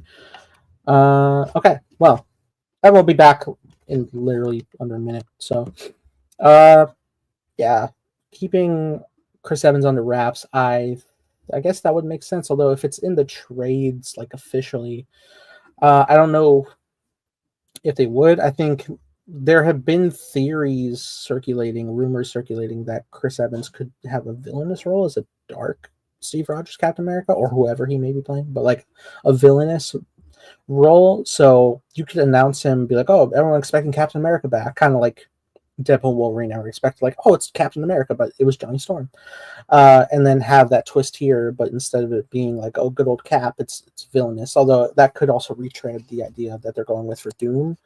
So I'm not sure. You are clear. Cool. Draven says good. So yeah, I was trying to like reconnect on the idea of Chris Evans. You said they're probably like keep that a secret. Yeah. I think maybe not so because it's kind of like officially going around the trades anyway. This isn't like a leak rumor. This is like in the trades.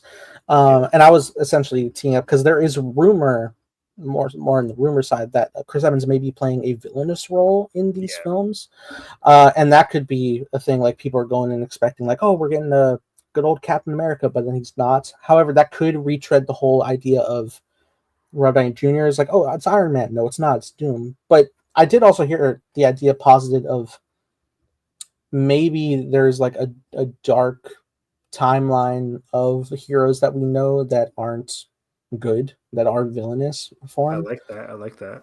That the Avengers that they know is to be legend that they have to go up against, which that could also factor into your idea of Avengers versus X-Men to some degree if they want to do that as well. That'd be really cool. But I do wonder how many people would like be bummed to finally get their characters on screen again, but they're villains. Like, oh, James Marsden's back, but he's a villain. Dang it. Maybe so. I don't know. Well, I think like the X-Men will probably be okay. But okay. Like I think I mean like classic Avengers, like OG6 type deal. Yeah. Yeah, I can see that being the situation. It is funny that they already kind of used the idea of it's Captain America, no, it's Johnny Storm and Deadpool Wolverine, which people were theorizing Avengers to do. So if they did that here again, but it's like it's straight up a villainous Cap and he does something heinous. Oh no, we gotta stop this. Yeah, that's true. It definitely exciting. I could definitely see in the first teaser trailer they reveal that evil Chris Evans. Mm-hmm. That'd be a fun tease as well. Maybe not the teaser. I think that they'll just be focusing on doing like the iconography of like it's Robert Downey Jr. It's Iron Man. No, it's not. Fair enough. Yeah. That's a lot of cast, and apparently still more to come if sources are to be believed and to be expected. Yeah. So we'll have to wait and see. Totally. But let's just jump right into Daredevil Born Again 5 and 6 here. Sure. Not a lot of meat to the bones, not a deep dive because although there are 2 episodes, the 5th episode wasn't that relevant to the plot. It was kind of like, I hate using the word filler, but this was a kind of a filler-ish episode, more of a standalone kind of episode. But yes, on Twitter, I liked episode 5 more than episode 6. Okay. I kind of do too because I didn't have to focus on the greater arc. I'm sure there will be with like the gang in some type of degree for the Fisk plot, but in functioning with the bank heist, it felt like really fun and refreshing to be like, all right, we just get to enjoy what this is. And it was really cool display of Matt's abilities in this high level situation without the Daredevil suit, without having to play up that like I'm a blind man. The bathroom, please. We talked about like I talked about it last week where we're halfway through the season, more than halfway now. We have 2 episodes left, and we've hardly seen Matt in the suit. Sure. And a lot of the criticism for the early imagination for the series was that like he wasn't going to be in the suit that much. We're still seeing, I think, the lingering effects of this mismatched show first season that we're getting here. And I figured post episode 4, we'll see more of like what this new Daredevil was going to be. But yeah, see, Javen, you say the 5th episode seemed like it was left over from the retooled show. So did episode 3, where it was just Matt in the courtroom. I think that was part of the original part of the show too. You think like every episode was kind of like, here's a courtroom, here's the bank. I mean, I think not every episode, but just like I think a lot of what we've seen so far from this show has been from the earlier imagination. Sure. The only major change that I think, given that we know absolutely nothing, but like I think the whole Bullseye thing was retooled. That was not going to be the beginning of the season. I think it's kind of obvious now. But like Bullseye killing Foggy, that was new. Duh. But stuff post Foggy's death, where he's Matt's working at a new firm. Karen's hardly in this season. Foggy's gone. Like, it's just Matt now. Sure. And so far, episodes 1, 2, 3, 4 have been very courtroom heavy, no suit at all. Until episode 6. we finally see the suit again, right? Am I missing something? Yeah. Did he go in the suit earlier before that? Like, I think like 6 is his big suit moment. Yeah. Aside from the episode 1, yeah. Aside from episode 1. So like I think a lot of this season has been retooled. 7 and 8, the last 2 episodes that are going to be more Punisher focused. I think episode 2 and 3 were originally the first 2 episodes. I think I did bring that up when we. What was episode 2? I think I brought that up when we were reviewing episode 3. That's what I had heard, and then episode 1 was the reintroduction to flow into the newer stuff that they had, but they also had to like mainstream into the original stuff. Yeah. Because like episode 1's a lot of like just retooling. But yeah, my main criticism of the show has just been like every arc is like treading water to a degree. Fisk's arc has just been not good in my opinion. It's been like, and you made a great point on Twitter yesterday, where I think obviously the main crux of this season has been like, not only is Matt born again, but Fisk is born again. Like, characters are going through like these dual arcs. That was so evident in the first episode, the second episode. It's especially evident. It's especially evident here by the end of 6 with like the intercutting between they're both their rageful nature. I had said they clearly want to have a duality arc of both of them coming back into who they are. Like Fisk isn't this politician, he's crime lord Kingpin. Matt isn't just a lawyer that has to believe in the system. He has to take justice in his own hands sometimes and be Daredevil and save the people. He, like in his heart, he knows he has to be. And they want it to be of equal strength of the development from A to B, but Fisk doesn't really have enough meat on the bones to do so. So it's ultimately unbalanced. Yeah, there's only so much that like I'm watching. I was telling my brother this. So he's like, "So are you not like?" Because I see the show is clearly what they're putting forth with Fisk's storyline. Like, I see what they're conveying. For me, what they're conveying is just not entertaining. It's not engaging. I'm kind of bored by it. Like, I was pulling my phone out last night when it was going through this. I'm like, I shouldn't be doing that when I'm like watching a Daredevil show. But I was just bored by it. It was just like, okay, I get it. Like, but I think by the end of episode 6, we're starting to scratch the surface of some interesting stuff by him crafting his own police force that's going to get like Punisher on board. But like after episode 4 ended, I thought like, okay, Daredevil's out doing his thing. Episode 5, or now we have him, torturing Adam.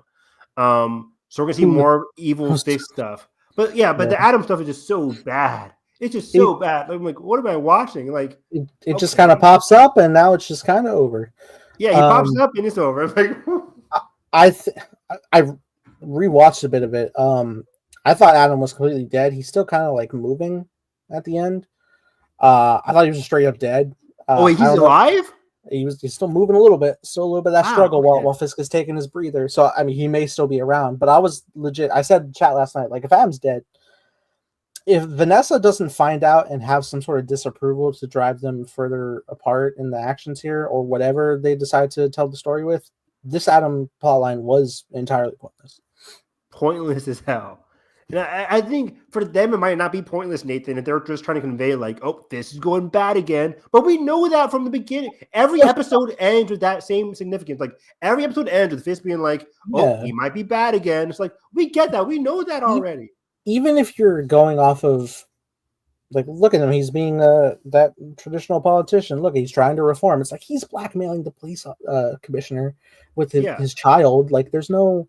That's still Fisk, and he's still operating like these gangs to like go certain direction. He's still him. There's no like, oh, I'm trying to be better. Like, he says that, but we know the half of the population in New York knows that's not true.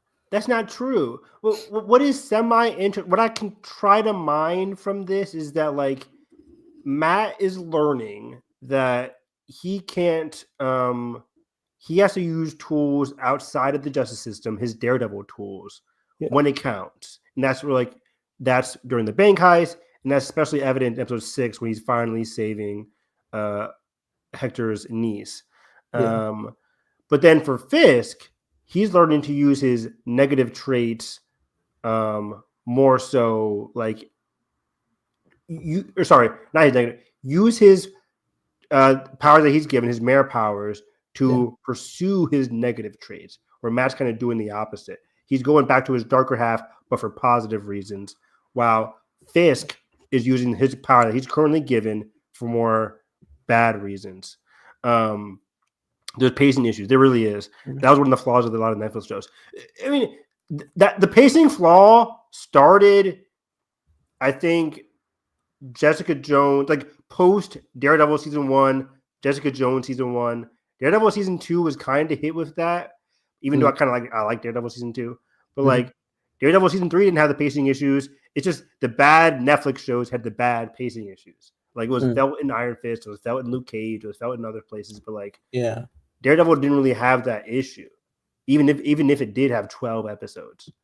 Yeah, I guess like the argument to be made in like the arc is like Fisk is trying to get shit done as mayor, but he wasn't aware that there would be so many legal roadblocks with things, and whenever he tried to like overstep them, you know, he gets pushed back. You know, there's a leak to the press of criticism and shit, and that is all kind of like culminating in his Furious side popping out, especially like having to endure so many like appearances that in the grand scheme he is aware that like it all doesn't matter. It's just kind of to gain favoritism for people, so to shake hands with, so that you can get shit moving.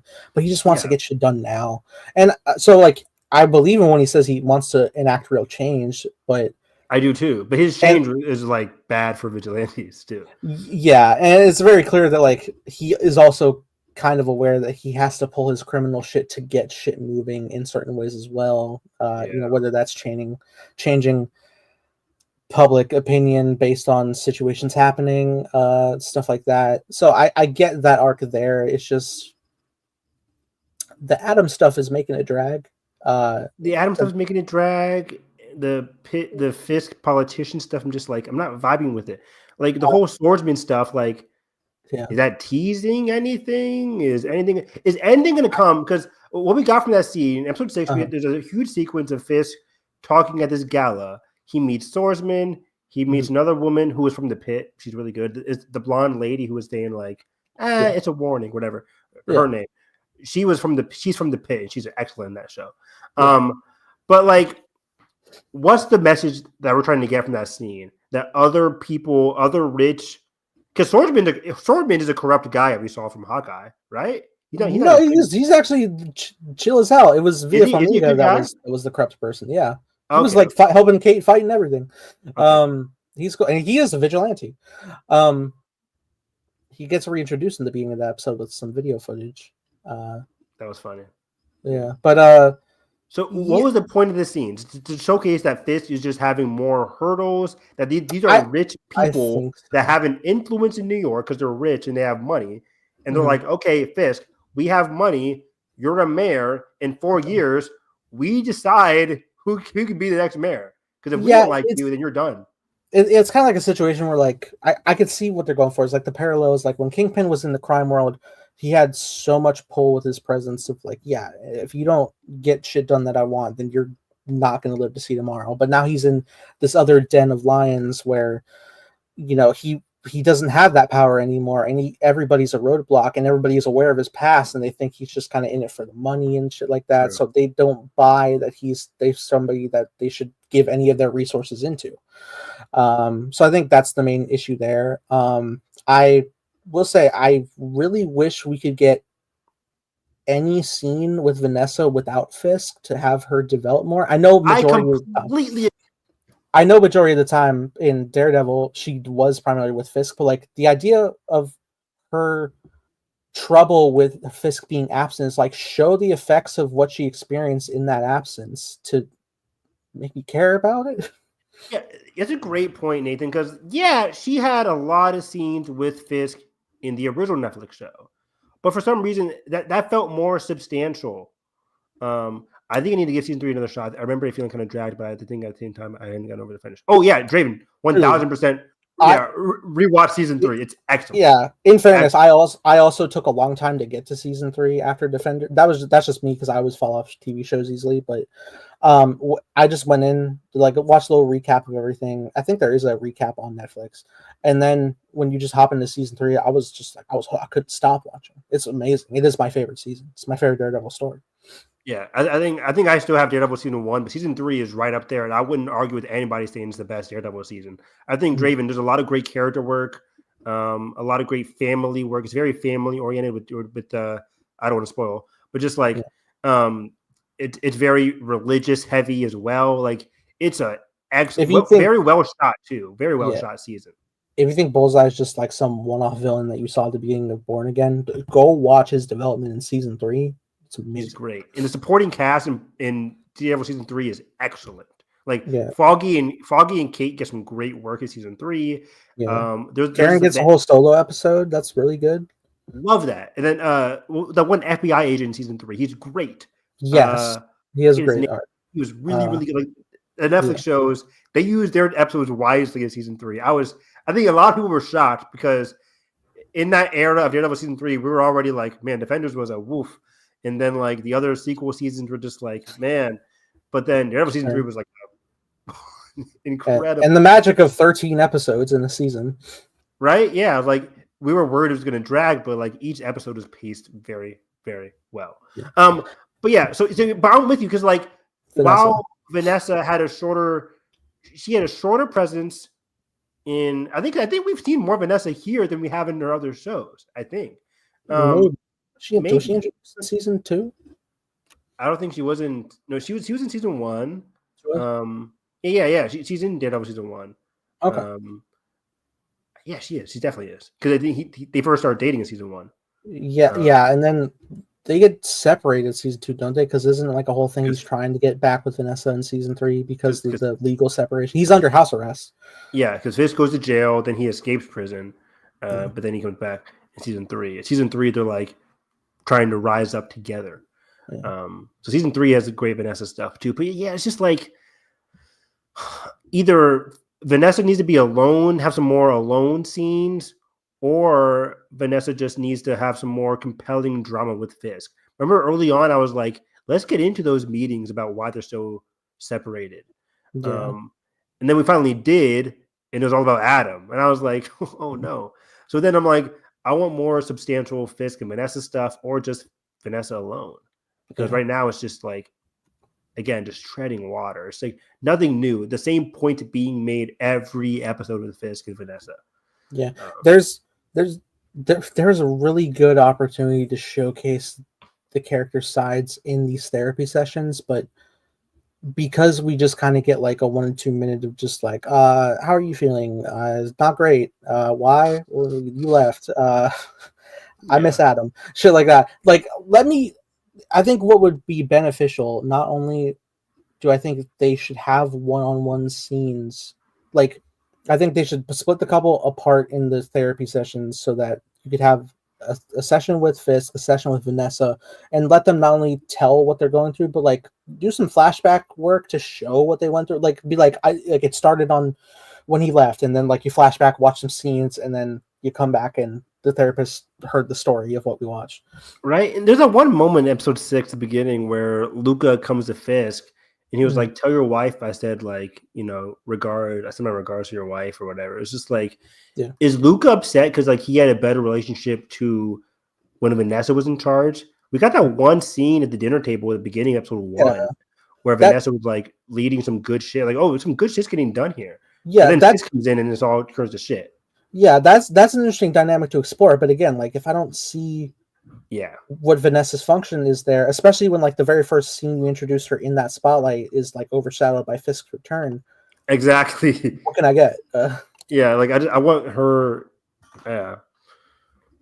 Well, here especially, like she wasn't really like she's never been a criminal in any of the. She was just like somebody who was like, you know, into art. This mysterious person, Fisk, a vulnerable person. What made Vanessa so awesome in the Netflix shows is that like we see Fisk doing all these bad things. He's like a demon to people. He's a guy from hell where you whisper his name and it's like you're cursed, you're dead. Sure. We witnessed so much darkness from Fisk. But what made Vanessa so important was that like she genuinely liked Fisk. She was an emotional light at the end of his dark tunnel. And that was so impactful as an audience member because we're gravitated towards like Matt and Kate. That her name, Kate? Fucking Karen. Yes. I keep saying Kate. Yeah, but yeah, Matt and Karen. It's like we're gravitated towards them because like, oh, they're the heroes, the underdogs against Fisk. But Vanessa, she's not like super mustache twirly villainy. She genuinely likes Fisk as a human being, and then that kind of compelled her to work with Fisk on a level there where they're working together. So I want more of that. I just want more of that. She doesn't see criminal when she sees Fisk. She's Wilson. That's what makes the dynamic so great. And then that's what would create an interesting dynamic, right? Is like when you have Fisk disappear and then there's just his empire and she cares enough to take over that for him, not even probably ever asking. Like the idea of exploring that and being like, I changed who I was for the betterment of you. What have you done for me in that time? Yes, let's mine that because she had to change too, but we're not getting that. We're just getting more of like Fisk and his mayor problems. We get it. He's having problems as the mayor. How many times do we need to see this? So yeah, and I even like Daniel, but now we're getting less Daniel. It's like we're hardly getting him in any of the episodes now. Yeah. So yeah, that part has changed Draven because she doesn't want anything to do with it. Now she's. I saw Into the Spider-Verse. Right? Yeah. Like now she's cool with it. He's still obsessed with her until she gets put into a coma. Oh, interesting. Yeah. Hopefully they don't. I don't want to just like, and she's out. We got nothing. I don't want them to fridge her. Don't do that. Don't do that. I can't imagine this is effect of like the overhaul of story because they still had Vanessa recast or not. They were just she was recast. I think she was a lesser and now recast. I think as a solution, this might have been an overhaul thing. I think as a solution, they were just like, okay, let's just put Vanessa into every Fisk scene, at home at least that we can get. Yeah. I don't know. So yeah, that's my gripe with Fisk. But guys, honestly, besides that though, the Matt stuff is excellent. Charlie Cox is so great in this show. Like episode 5, he has so much charisma as like this, you know, oh, what am I doing here? In the bank heist, like that was just so much fun seeing him like be like a great Samaritan during the daytime, especially. Like this isn't nighttime Matt. This is daytime. Him just working his butt off, working with Kamala Khan's dad. It was a lot of fun the way he was playing the bankers against each other. I told Jalen as you're watching this, like it was big Among Us energy where he was like splitting up like, okay, bathroom break for one. Let me take him out. The other one goes to the vote. Okay, cool. Yeah. That leaves 2 out in the open. When we come back up, we can easily dismantle that. Like he was separating that. The scene in the stairwell was so great, like locking somebody, holding the gun in the other hand. Yeah, catching it in a minute. Like in the whole fight, like he's keeping it as quiet as he can because they're like right down there. That's great. A real testament to Matt's character. I love the scene where him and the lady get chosen to be released, but he offers his place to her husband.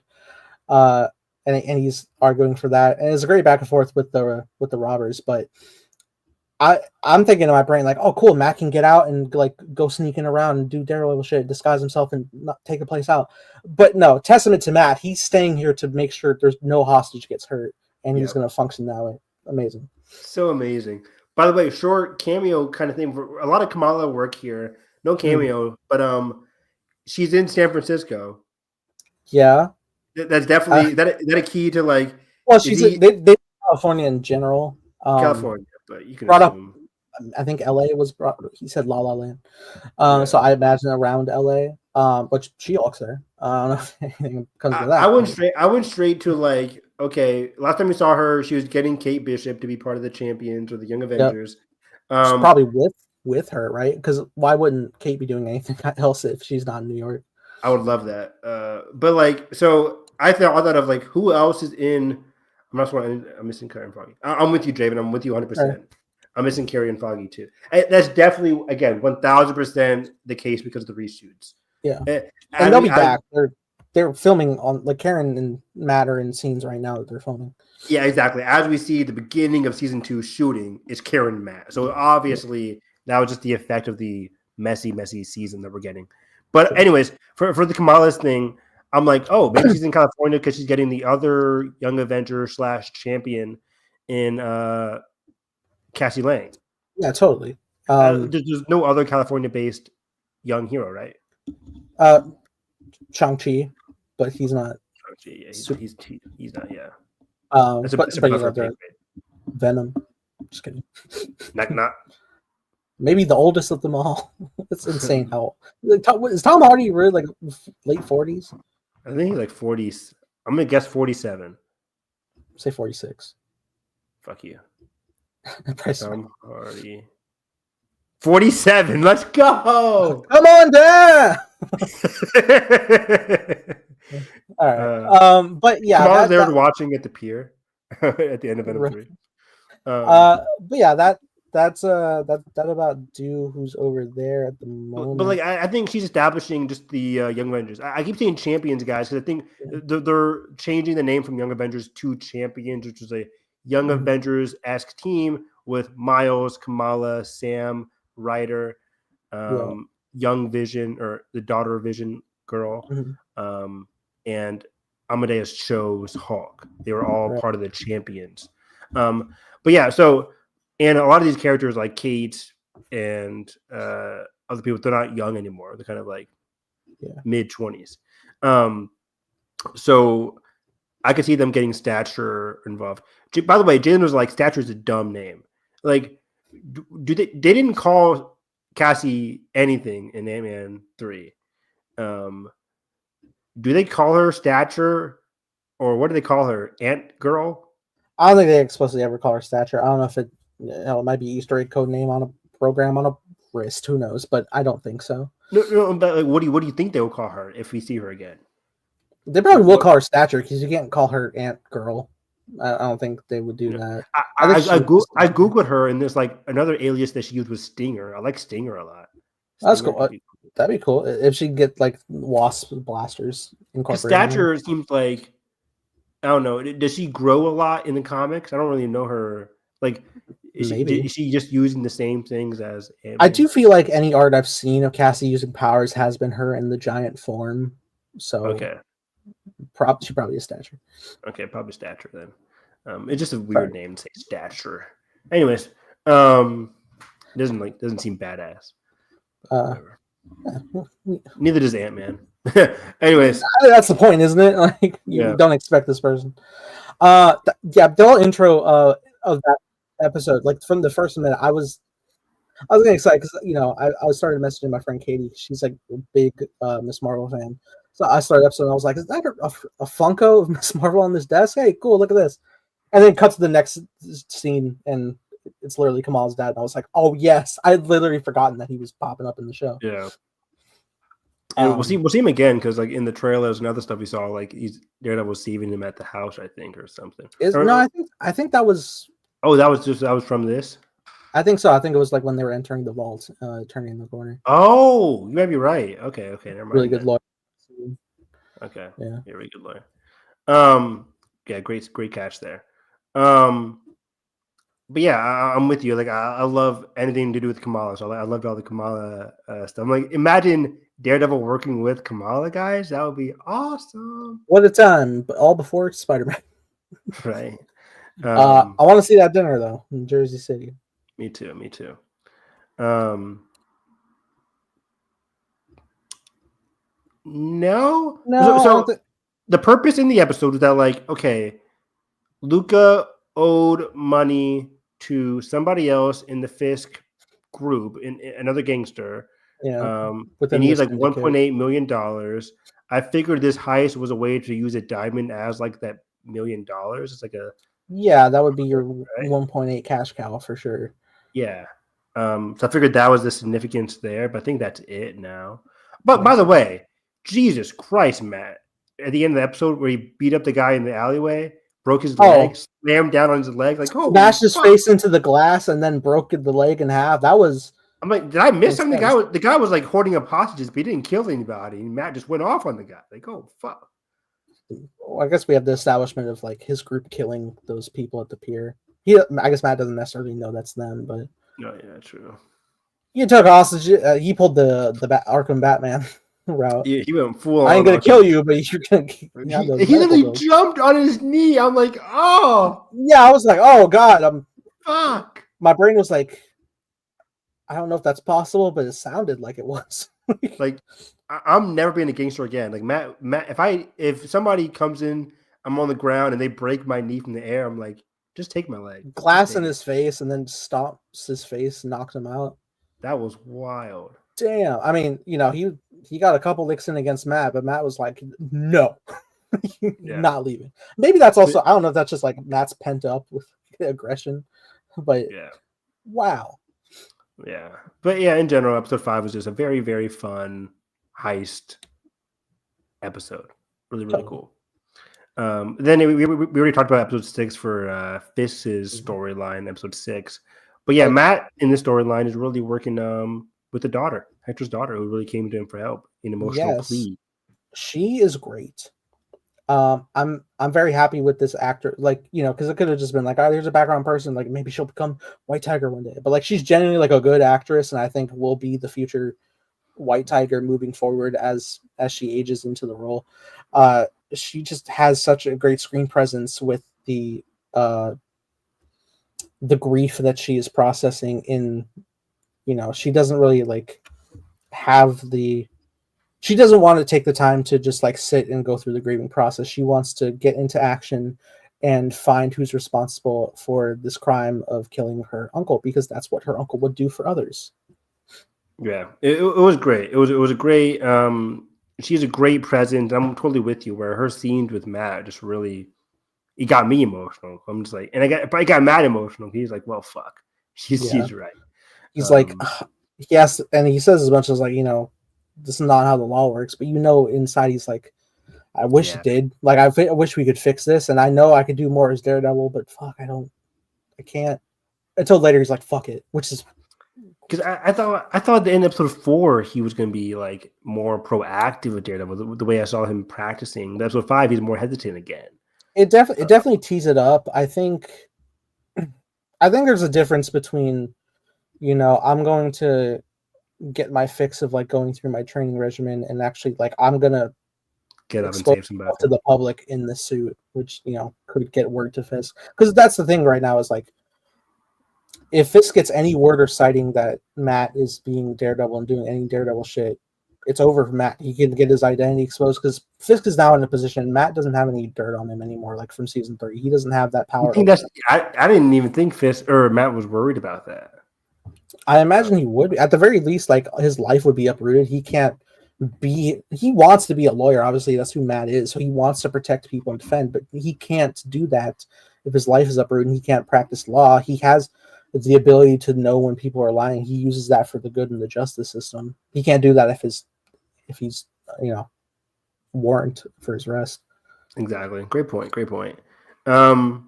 So yeah, I think that's it from Matt. It's just a lot of great work, a lot of push and pull with him becoming Daredevil.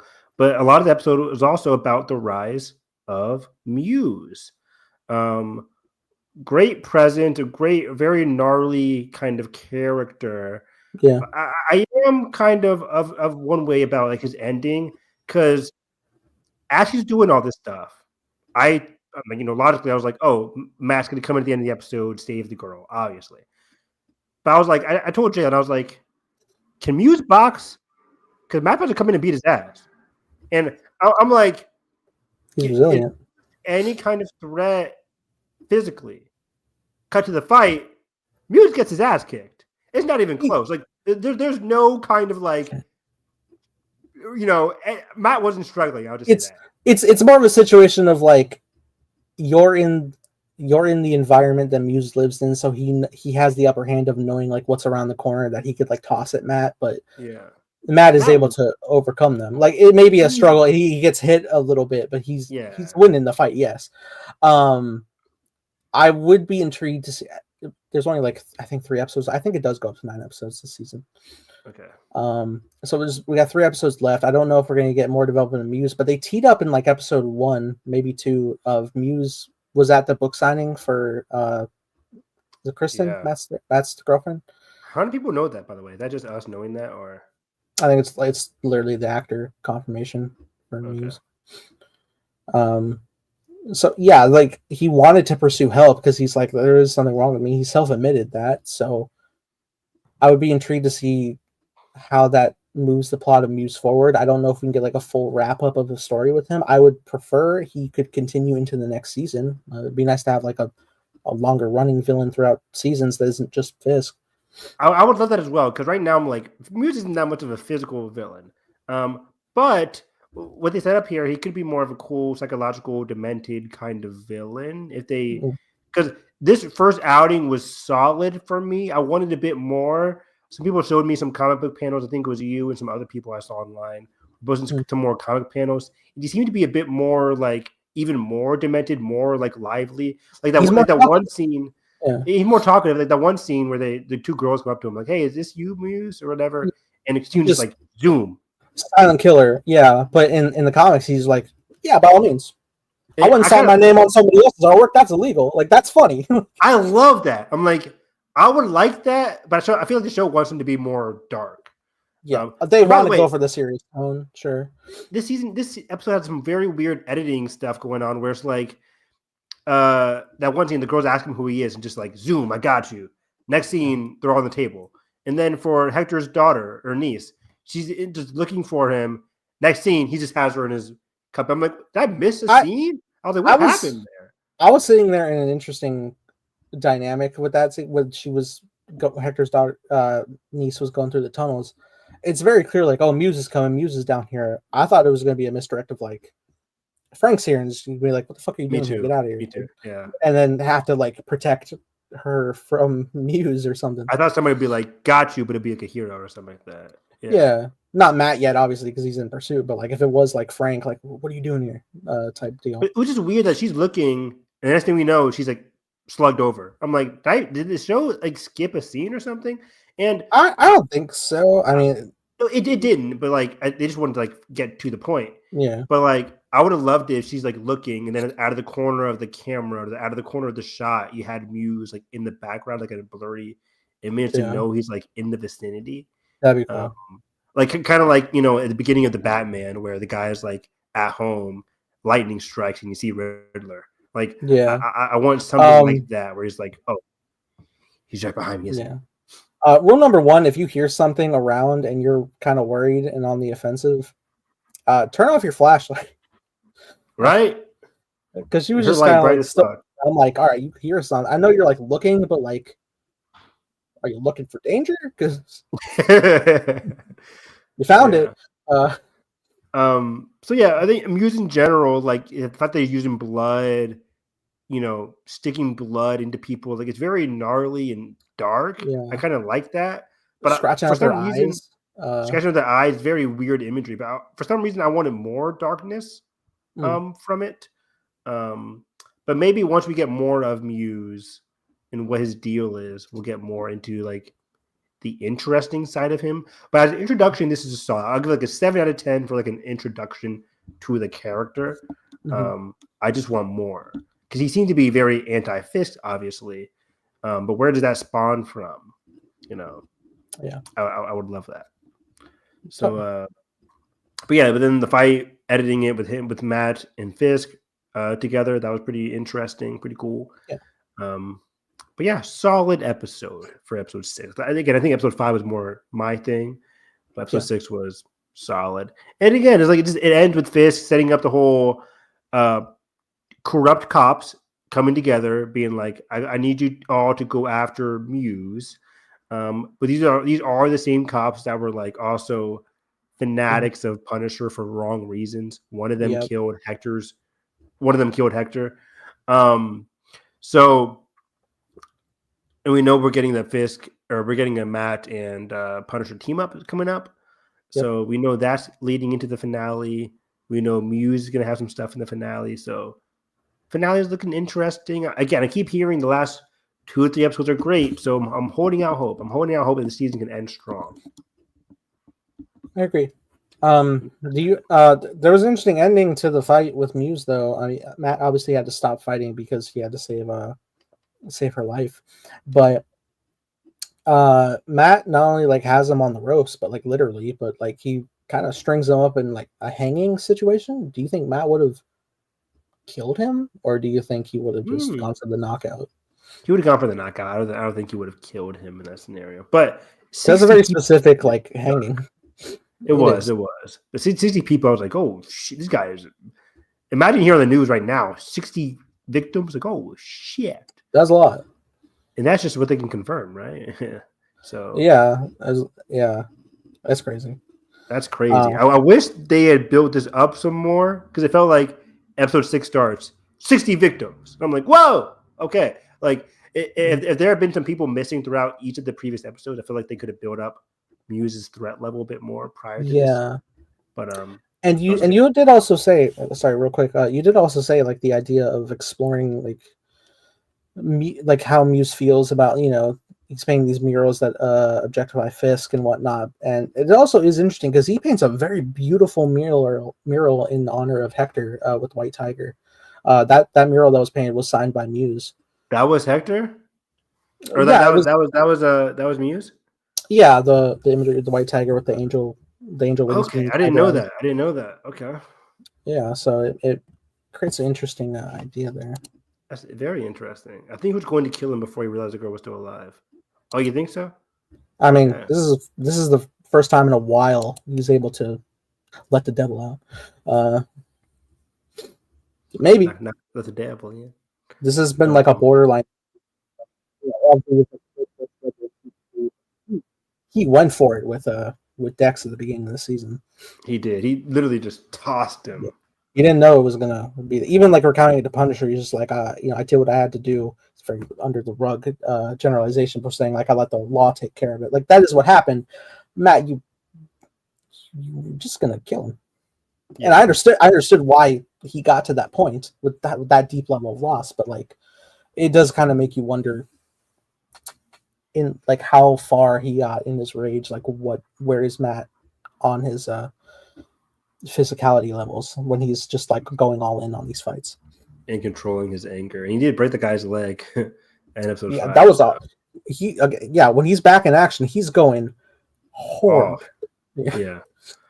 So yeah, it's very interesting. So we have 3 episodes left to go. Episodes 7, 8, and 9. 3 weeks left. Very excited for the finale still. Very excited. Totally. So yeah. Let's watch this Final Destination trailer. Let's pull that up. Final Destination is one of my favorite horror movie franchises ever. Excellent franchise.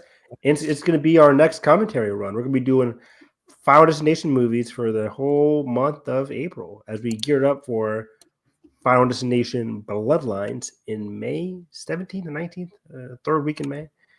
Yes. Very exciting here. So Nathan has not seen this trailer. I have seen it. Nope, I have not seen it. And I think I'm done watching these trailers. I think I want to go in fresh for the kills and stuff. Totally. There we go. I had to make sure I was displaying it. I love the camera angles that we're on. Great idea. Yeah, this is so much better. But yeah, saw me some more time. Here we go. Right on. You know, this is Nathan's jam. Glass broken. I love it. I mean, at that point, don't use this ice. Don't use that ice. Like, what are you doing, buddy? What are you doing? This guy's crazy. The one you get. Just gotta love the one you got. Yeah, they're really cementing the whole family angle. I think they're all family in that trailer. Yeah, I got it. Family I don't cookout. think you got it. That's a big ass Jenga board. Shit. they sell those. Yeah. I held him off for years. Charlie, get up here.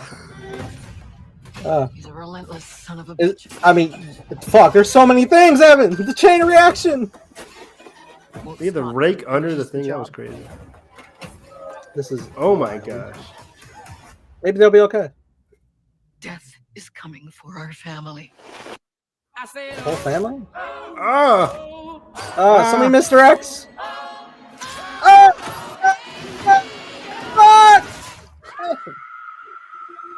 That'll be fun. That's gonna be cool. Grandma, what's May happening to 16th. us? Years ago, I had a premonition that started it all. I So saw Grandma, what hold Death us? was about to do.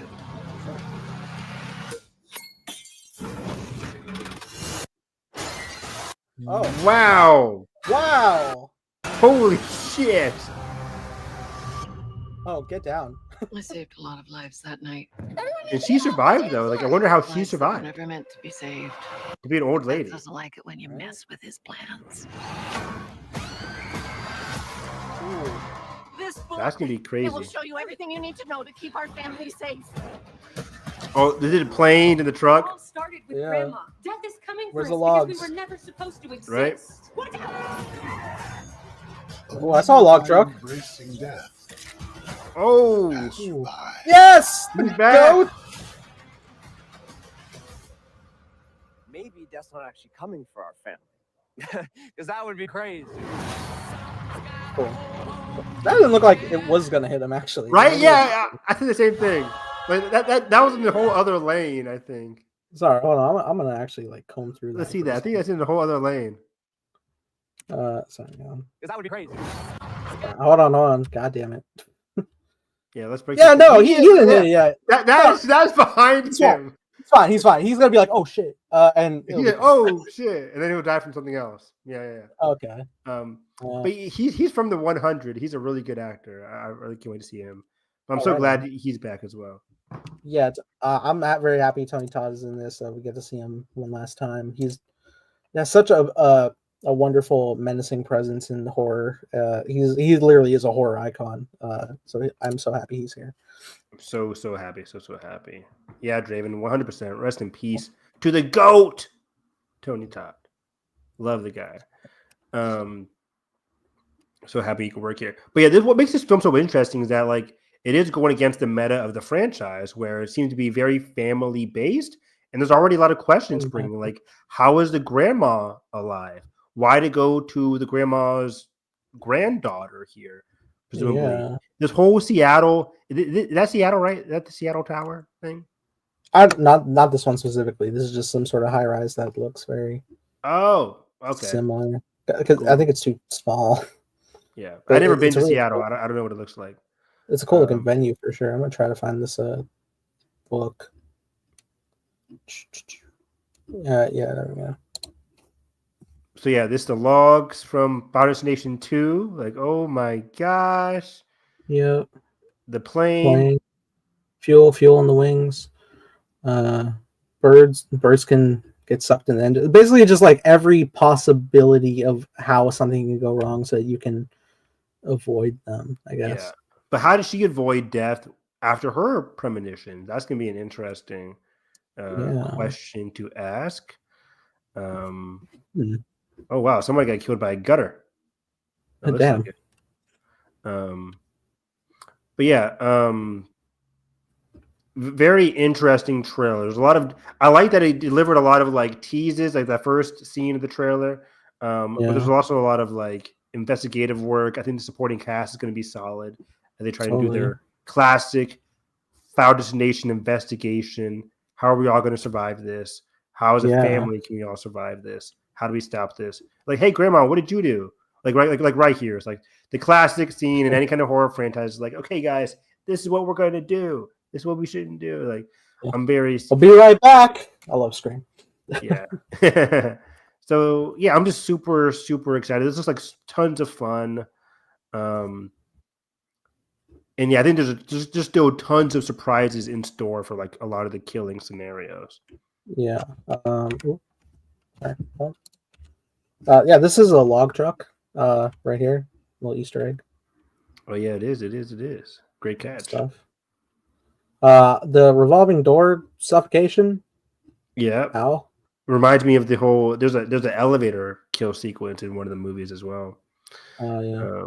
Ooh, boy. Yeah, that reminds me of the scene in the beginning of 5 when they fall off the bridge. Someone just splats. Still good. Man, Have you seen all the Final Nation movies? Have you missed one? I don't really know if I've ever watched any of them in full. Okay, gotcha. So, and getting like engrossed within the characters and stuff, I'm really excited to be doing that. But I definitely have seen like a fair bit of clips, but I haven't really like seen everything. That's gonna be great. Oh, they're falling out of the side. Oh no, Oh, this whole thing's coming down. But I don't know if this is going to be just as what she kind of did suggest, like this, she was able to evacuate everybody, but we're going to see in full like what could happen, which is always a fun thing. Is like I think that is like the strong nature of these, which is you do not know if you're going to be able to convince everybody to get out in time. Yeah, and that's usually what happens. The disaster always strikes. It's just a matter of like does the main character get their friend groups to survive? Like the plane still blows up, the bridge still collapses, but do the friends get out the bus in time or whatever? Right. So yeah. Yeah, a lot of. By the way, I hate water with lemon on the side. I hate that shit. Disgusting. I think it's probably like a drink mix. Still, not my cup of tea. Hey, you said it. Yeah, let's go through the different angles here, but I love the chain reactions. Big ass Jenga board.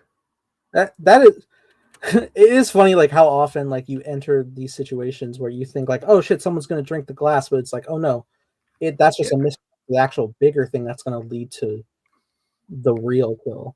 One of my favorite has to do with a gymnastics scene in with the nail on the pillar. Oh yeah, it's one of the best kill sequences in the franchise. Something tells me he's not getting out of this. You never know. What if there's no blades on him? I'm kidding. That's been deaf the whole time. Oh, I don't know because I know he gives he tends to be like a introspective into the events that are going on, as if like he's lived through it before, but he has kind of like a sinister edge to him that makes me wonder if he's like, is he an emissary of death itself? Is he death himself? But why would death be helping them, right? Yeah, growing up, I had the same question where I was like, growing up, I thought he could be death or like he could be like giving them clues or whatever. But I always go back to like your question: why would he be helping them in that case? Why would he be saying anything? Or sometimes he's just cryptic. He's like, good luck. But other times he does help them. So. I do kind of feel like he is a being that is kind of maybe not of this world, but not necessarily death itself. Because if death is a physical entity, you have to imagine other things might be. Yeah. So this was a really cool trailer. Great trailer. I think I love the reception I'm seeing online for this franchise. People have been so hungry for another one of these. And I think John Watts is still producing. Did they show any producing credits at the end of this trailer? Any credits at all? Just May 16th, it looks like. Just May 16th, it looks like. Nothing to see. IMAX. Did they give any directing at all? Director, producer, anything? I don't think so. Go to the info on the YouTube video. Let's see.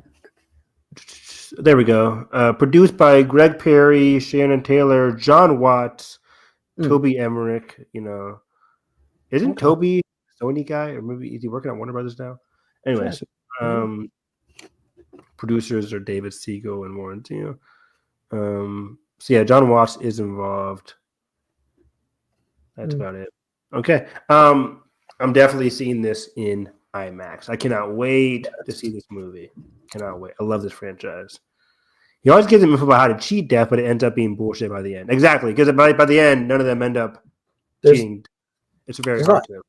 It's like, is there any actual way to escape, or is it just like you're just prolonging the inevitable? Usually just prolonging the inevitable, yeah.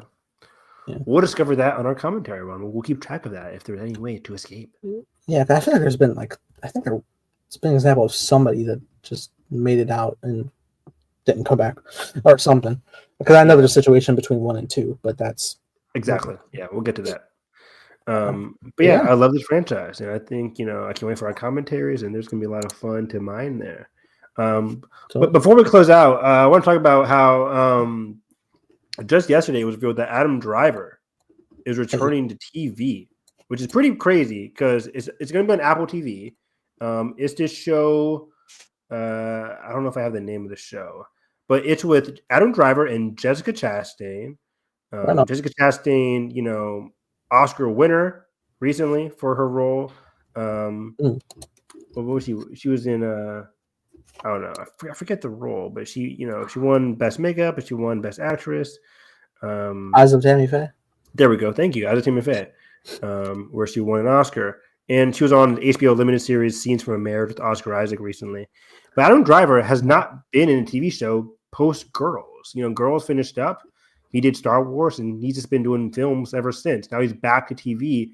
It's on Apple TV. It kind of reminded me of the whole Jake Gyllenhaal scenario, where Jake Gyllenhaal never did a TV show, but then he got into Apple. I think Apple TV is crafting a lot of great talent for their TV series. Yeah. They're just on a roll right now with great, in all original stuff. Severance is all original. So they're creating a lot of original, great limited series in the vein of like early HBO. It's very good work there. But yeah, it's about, let me see if we can get a synopsis here. It's called The Dealer, and it's about a biting exploration of power, class, seduction, and culture in the high-end art market, told through the eyes of an inspiring super gallerist, played by Jessica Chastain, and the tangled relationship with her most gifted, unnerving artist, played by Adam Driver. So she's a gallery person working in the art industry, and then an artist is, of course, Adam Driver. So they, of course, cross paths. I love it. I saw Monarch Legacy of Monsters. So that's very exciting. That's very exciting. I'm just super excited to see Adam Driver on the TV side of things. I instantly think Emmy limited series Emmy scenarios here. Weekly Adam, yes, right? Like, let's go. Like, I loved Adam in Girls. He's such a great character in Girls. It's a great TV show. So that's just very exciting. I'm just Adam Driver, Jessica Chastain in an Apple TV show.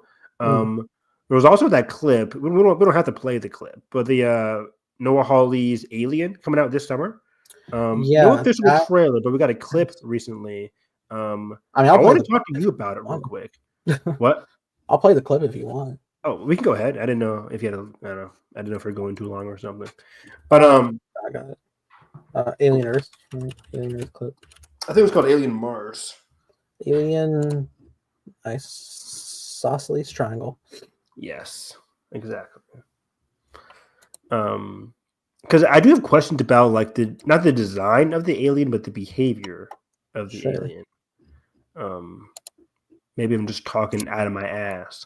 I feel like all the special looks are secondhand. I don't have an official upload, but people have re-uploaded it, so I will be doing it. That's weird. I thought there's nothing on Twitter or nothing on YouTube about it. I mean, usually you'd figure like Fox or Hulu would pop up first, but they did not. So I can't have captions for it, but we do have it here. Cool. Fine. Works for me. There we go. So I keep forgetting to add it. There we go. So, because we both have seen this, I'll just talk over it a little bit. This guy, this black guy, is he playing like an android? Right? I don't know. Specimens are loose. He seems so locked in. Like he has a look on his face. Like he's giving me android vibes. Like he seems so like if shit has hit the fan, she's banging on the window. Shit has gone crazy. he is so lackadaisical that I think he's an android. Yeah, well, you may think that, but it could also just be someone working directly for the company who's just like get the mission done. Good point. Where he's like, "Fuck it, like I work for the company." And we literally had that in Aliens with I forget the actor's name. He's a good actor. But yeah, I know what you mean. Yeah. This is terrifying. Oh my gosh. I hope she makes it. Ah, it's right there, Evan. She's so dead. She's so. So look at this. Like this alien is like boxing. Like it's just pounding. It is. It's like pounding her. What is happening here? Like this isn't normal alien behavior. Right? I need to look at the fucking framing here. Like my god, it's terrifying. Oh my god. It's dark. What? That's terrifying. Dude, don't pause that. That's oh god. We're not supposed to see that. We're not supposed to see that, Nathan. You weren't meant to pause the xenomorph. Oh, don't pause that monstrosity. It's like picking her up. Oh no. Picking her up and slamming her on the ground? Fuck. Disrespectful as hell. Some WWE alien over here. Just kill me. Don't just kill me. Don't make me last. Don't savor this moment. Kill my ass. Oh wait, no. Is it just right outside the tail? Yeah, that's the tail right there. It's just right outside. Stop. Dude. Nathan, you seem so locked in. Oh, right on. Woo! And this is a new character. That wasn't the character that just died. Right.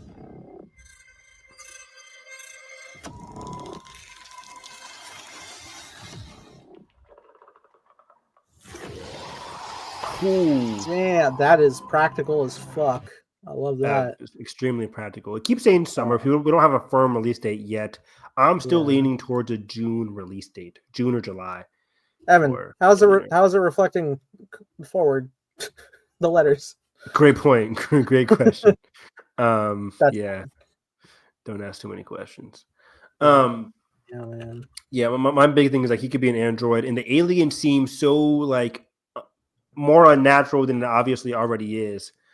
Yeah, it could be like an early. We know this takes place pre-Alien 1.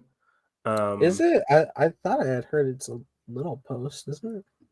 Maybe it's post.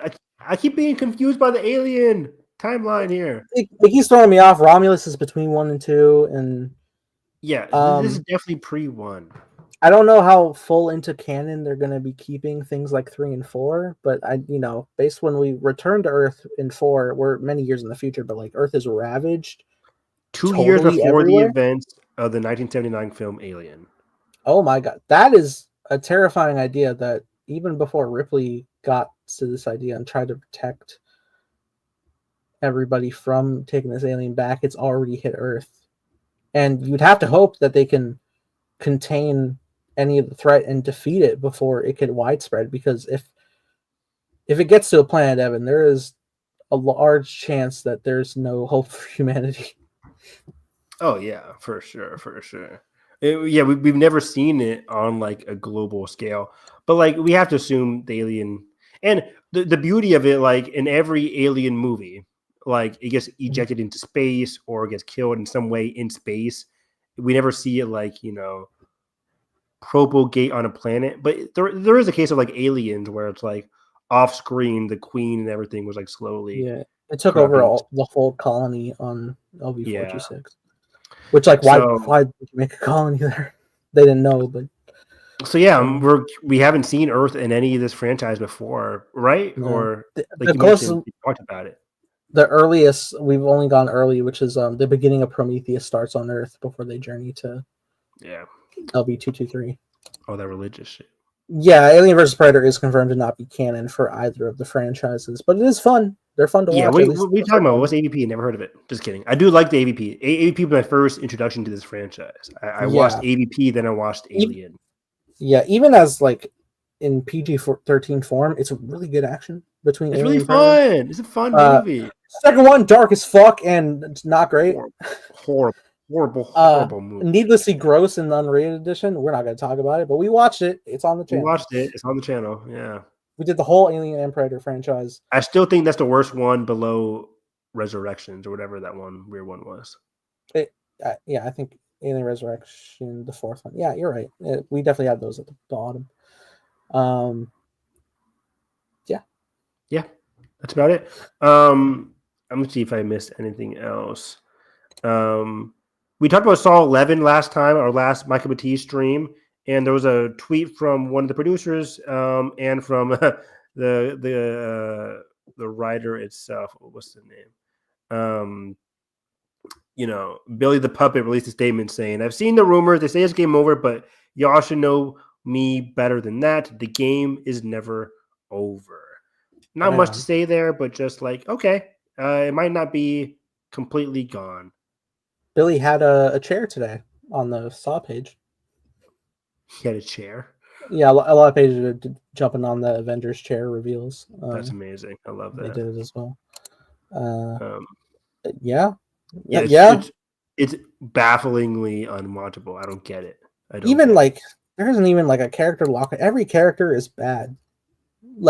Morally, not even talk about acting. I just mean like no character you like.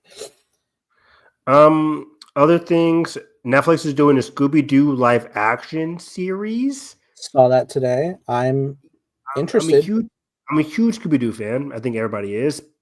I don't have faith in Netflix to do a modern reimagining and in live action. If this was animated, I'd be like, okay, cool, I'm on board. But live action Scooby-Doo, I'm trepidatious. I like what they did with the other live action movies that they did. The two of those, I thought they were fun.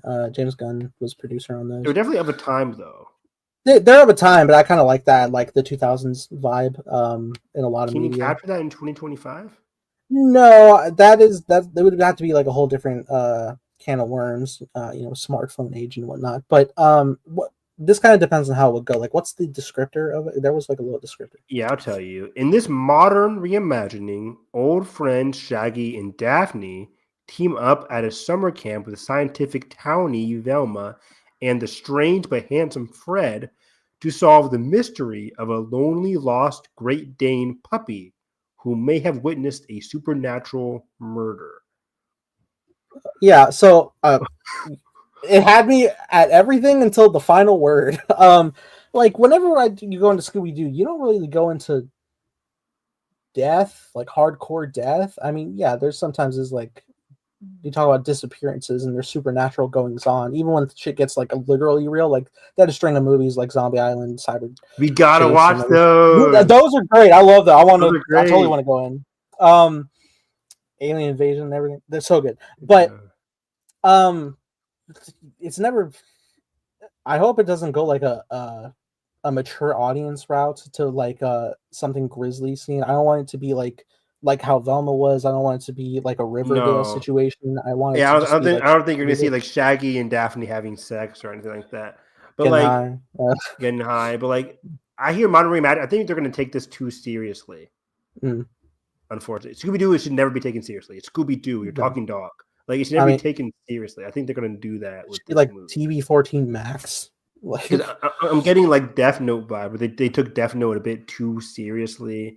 One Piece they took it like how it's supposed to be. Like I'm just not sure. Even Avatar, they took a bit too seriously.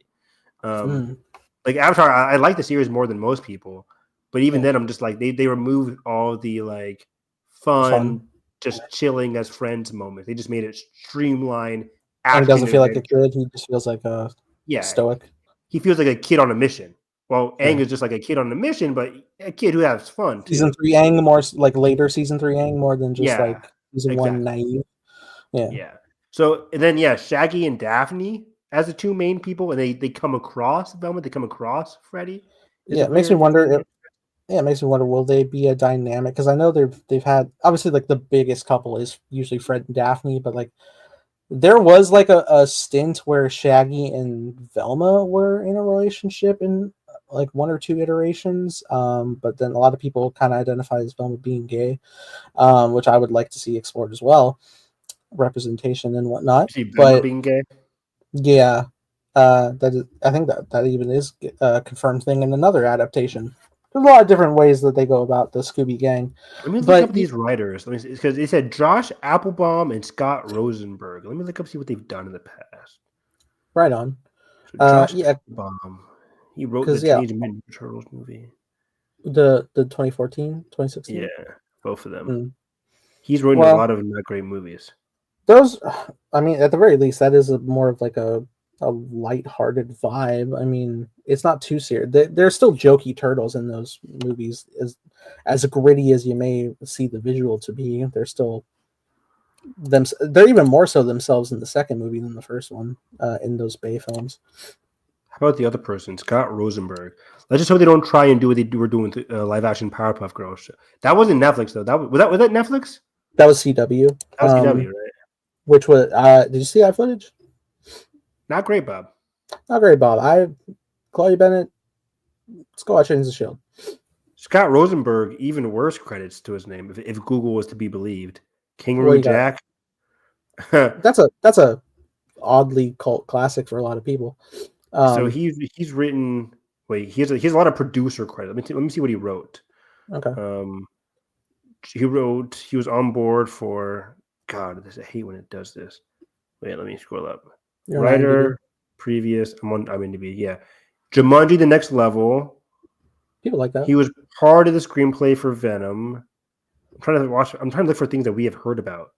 Mm. Ethical Auto back to Kangaroo Jack. A lot of these are straight TV stuff here. Sure. Well, so this yeah. is TV, isn't it? It's not good point. But a lot of stuff we haven't heard about. At least I haven't heard about. Anyways, so this is Netflix. We'll see. I have high hopes. I remember back when it was like, hey, here are the writers for Spider-Man Homecoming, and like the projects were not great, Bob, but Not great. it's a decently written flick. That's a good point. Good point. So So we could be there's surprised. Yeah, there's always potential. I just hope it doesn't lean into like a adult theme. Like, it's funny because like the James Gunn Scooby-Doo flicks, he didn't direct them, but like the influence of that adaptation was like it was going to be geared toward an adult audience, but then WB made them like shift it toward a younger audience. So there's like there's jokes that can like go and there's like jokes and like innuendos that you could like get from like an adult eye. You're like, but like in actual context, it's not that, and you're just having fun. It's just something that you can like revisit from your child and be like, oh shit, new shit that I'm laughing at. But you don't want it to just lean into like they're hooking up and they're getting high and they're seeing grisly murders and shit. You want to be Scooby-Doo. Given like this is the modern era, modern people love true crime, like crime shit. So like I can see them going that route where it's like not true crime, but just like going the whole we're teenagers / young adults that love crime, and somebody dies and we come together and we try to figure out what happened. I didn't get a chance to fully watch it, but I was intrigued from what I watched like the first bit of it. There's there might even be 2 episodes out of this Scooby-Doo pilot called Mystery Inc. That's on YouTube, and I think it was pretty favored by people that saw it. It is a live action adaptation. So if it's something more in that vein where it is like of that detective nature of solving a mystery, I would be intrigued by that. That'd be cool. Also, given the synopsis I just read, hopefully it's not like a big case that spans multiple episodes. I want there to be case of the week. Like each episode is a new case. I would kind of like that a lot more. Like You say it was each episode. What? I'm sorry. Go ahead. I said I want just like make a new case each episode, grow the team dynamics as they go through like a new case each episode. Because like by the end of it looks like they come across this town and somebody dies and then they have to go investigate it. I'm just like, are we gonna get like 6 or 7 episodes about just one case? Yeah, that could work, but just like in the descriptor, did you say it was a grisly murder? Let's see. Or supernatural murder? To solve the mystery of a lonely lost Great Dane puppy who may have witnessed a supernatural murder. Yeah. Okay, so I mean, that doesn't necessarily mean it's going to be like some like gritty murder. It could just be like someone got so scared that they died from the sight of a ghost or something, and it could be something more lighthearted than that. Lighthearted as you can for someone who dies, but like, I don't know. I mean, usually you don't want anybody to die in Scooby. It's just like, oh no, we got to get out of here, and it's like, you kids ruined my real estate scheme or some shit. Yeah, I'm curious to see who they cast as well too. See how that works. Totally. That could be fun. Is like hell, the very like all the way back 60s Scooby-Doo would often have guest stars. Kind come along on the journey of the Wow. investigation. And sometimes the guest star is the person under the mask. It would be fun if this was like a new celebrity is involved and like they're the one under mask. Now you can't just have them like operating. Yeah. You'd have to have. I think you'd have to have multiple stars pop in, because if you just see like, hey, look at this one big name. Oh, they're under the mask. They're definitely the killer. Yeah. But like, have you watched the Peacock show, the Poker Face? Like, they could do that where like each episode is a new like famous actor, Right. and I you still don't haven't have seen it. I need to. like each episode in Poker Face is like a new famous person either being involved or whatever. But like, you could just have famous people each episode, and they could either be the killer or just a random part of the plot. Like, I would love that a lot. Like cameos out the ass. But this is Netflix. Netflix tends to always reuse a lot of actors and actresses. So basically, expect Millie Bobby Brown to be involved. Millie Bobby Brown is Daphne. Yes. She's Velma. No, I'm kidding. Finn Wolfhard is Shaggy. Finn Wolfhard as the voice of Scooby-Doo. Yeah, right. Boy. But yeah, that's about it. Longer episode. We went deep into the Avengers stuff, but that's how we do it. Some episodes we go longer. Honestly, impressive that we were able to condense the rest of the topics within about an hour. Yeah, that's how we do it. Right on. Catch us next week talking about Daredevil episode 7. Not the penultimate episode because there are 9 episodes, but Daredevil episode 7. And next week we're gonna go on live on Thursday because next week is CinemaCon, and from what I'm hearing, studios have going to be unveiling a lot of big stuff for CinemaCon. Looking forward to Avatar Studios, which is under Paramount. So because Avatar comes out in January, this is the last big CinemaCon before that comes out. So I want more Avatar news. We could get some more Marvel news at Disney's CinemaCon. That's where they can reveal some more cast members if they so wish. This is taking place before Star Wars Celebration, so I'm not expecting a lot of Star Wars news from the Disney one. But usually from CinemaCon, we get most of the big stuff from Warner Brothers, Paramount, Universal, not so much Disney. So we'll see. But yeah, we'll go live Thursday next week to cap off everything that all these studios are unveiling because I'm hearing good things. Find me on Twitter at HarrisEV9, talking all things TV and movies. I'm catching up on a lot of great TV. The Pit, I'm all caught up on. Great show. I watched episode 1 of The Studio on Apple TV with Seth Rogen. Really fun pilot. Martin Scorsese was amazing in it. I'm watching episode 2 tonight. Adolescence, I started episode 1 of that, the miniseries on Netflix about a kid who is charged with killing another young girl. It's a really riveting first episode there, so I can't wait to binge the rest of that. Again, only 4 episodes for Adolescence. What else am I watching? Severance ended last week. Season 2 was incredible. And yeah, I'm catching up slowly but surely on Star Wars comics. Star Wars is killing it so far. So I'm enjoying my spring break. I'm getting a lot of books and comics and movies and TV done. So yeah, and this weekend, Working Man with Jason Statham's coming out. So can't wait to see that too. So I'm on a roll here, Nathan. How about you, buddy? What you up to? Oh, you catch me at _Time Blazer making a show called Time Blazer with co-star and creative consultant Evan Harris. Playing Ben. And Nathan, are you gonna do the chairs thing? Are you gonna unveil the whole cast? Is there? You kind of I would. The cast is out there, but you know, that would be fun to do. But I don't think. I think I would more so. I don't know. I don't. Every like trailer I plan to like make, it doesn't really have like the time to take like to Evan Harris, Nathan Rojas, like going back and forth. But that being said, you could definitely expect probably. I mean, yeah, there credits in the credits. That's obvious.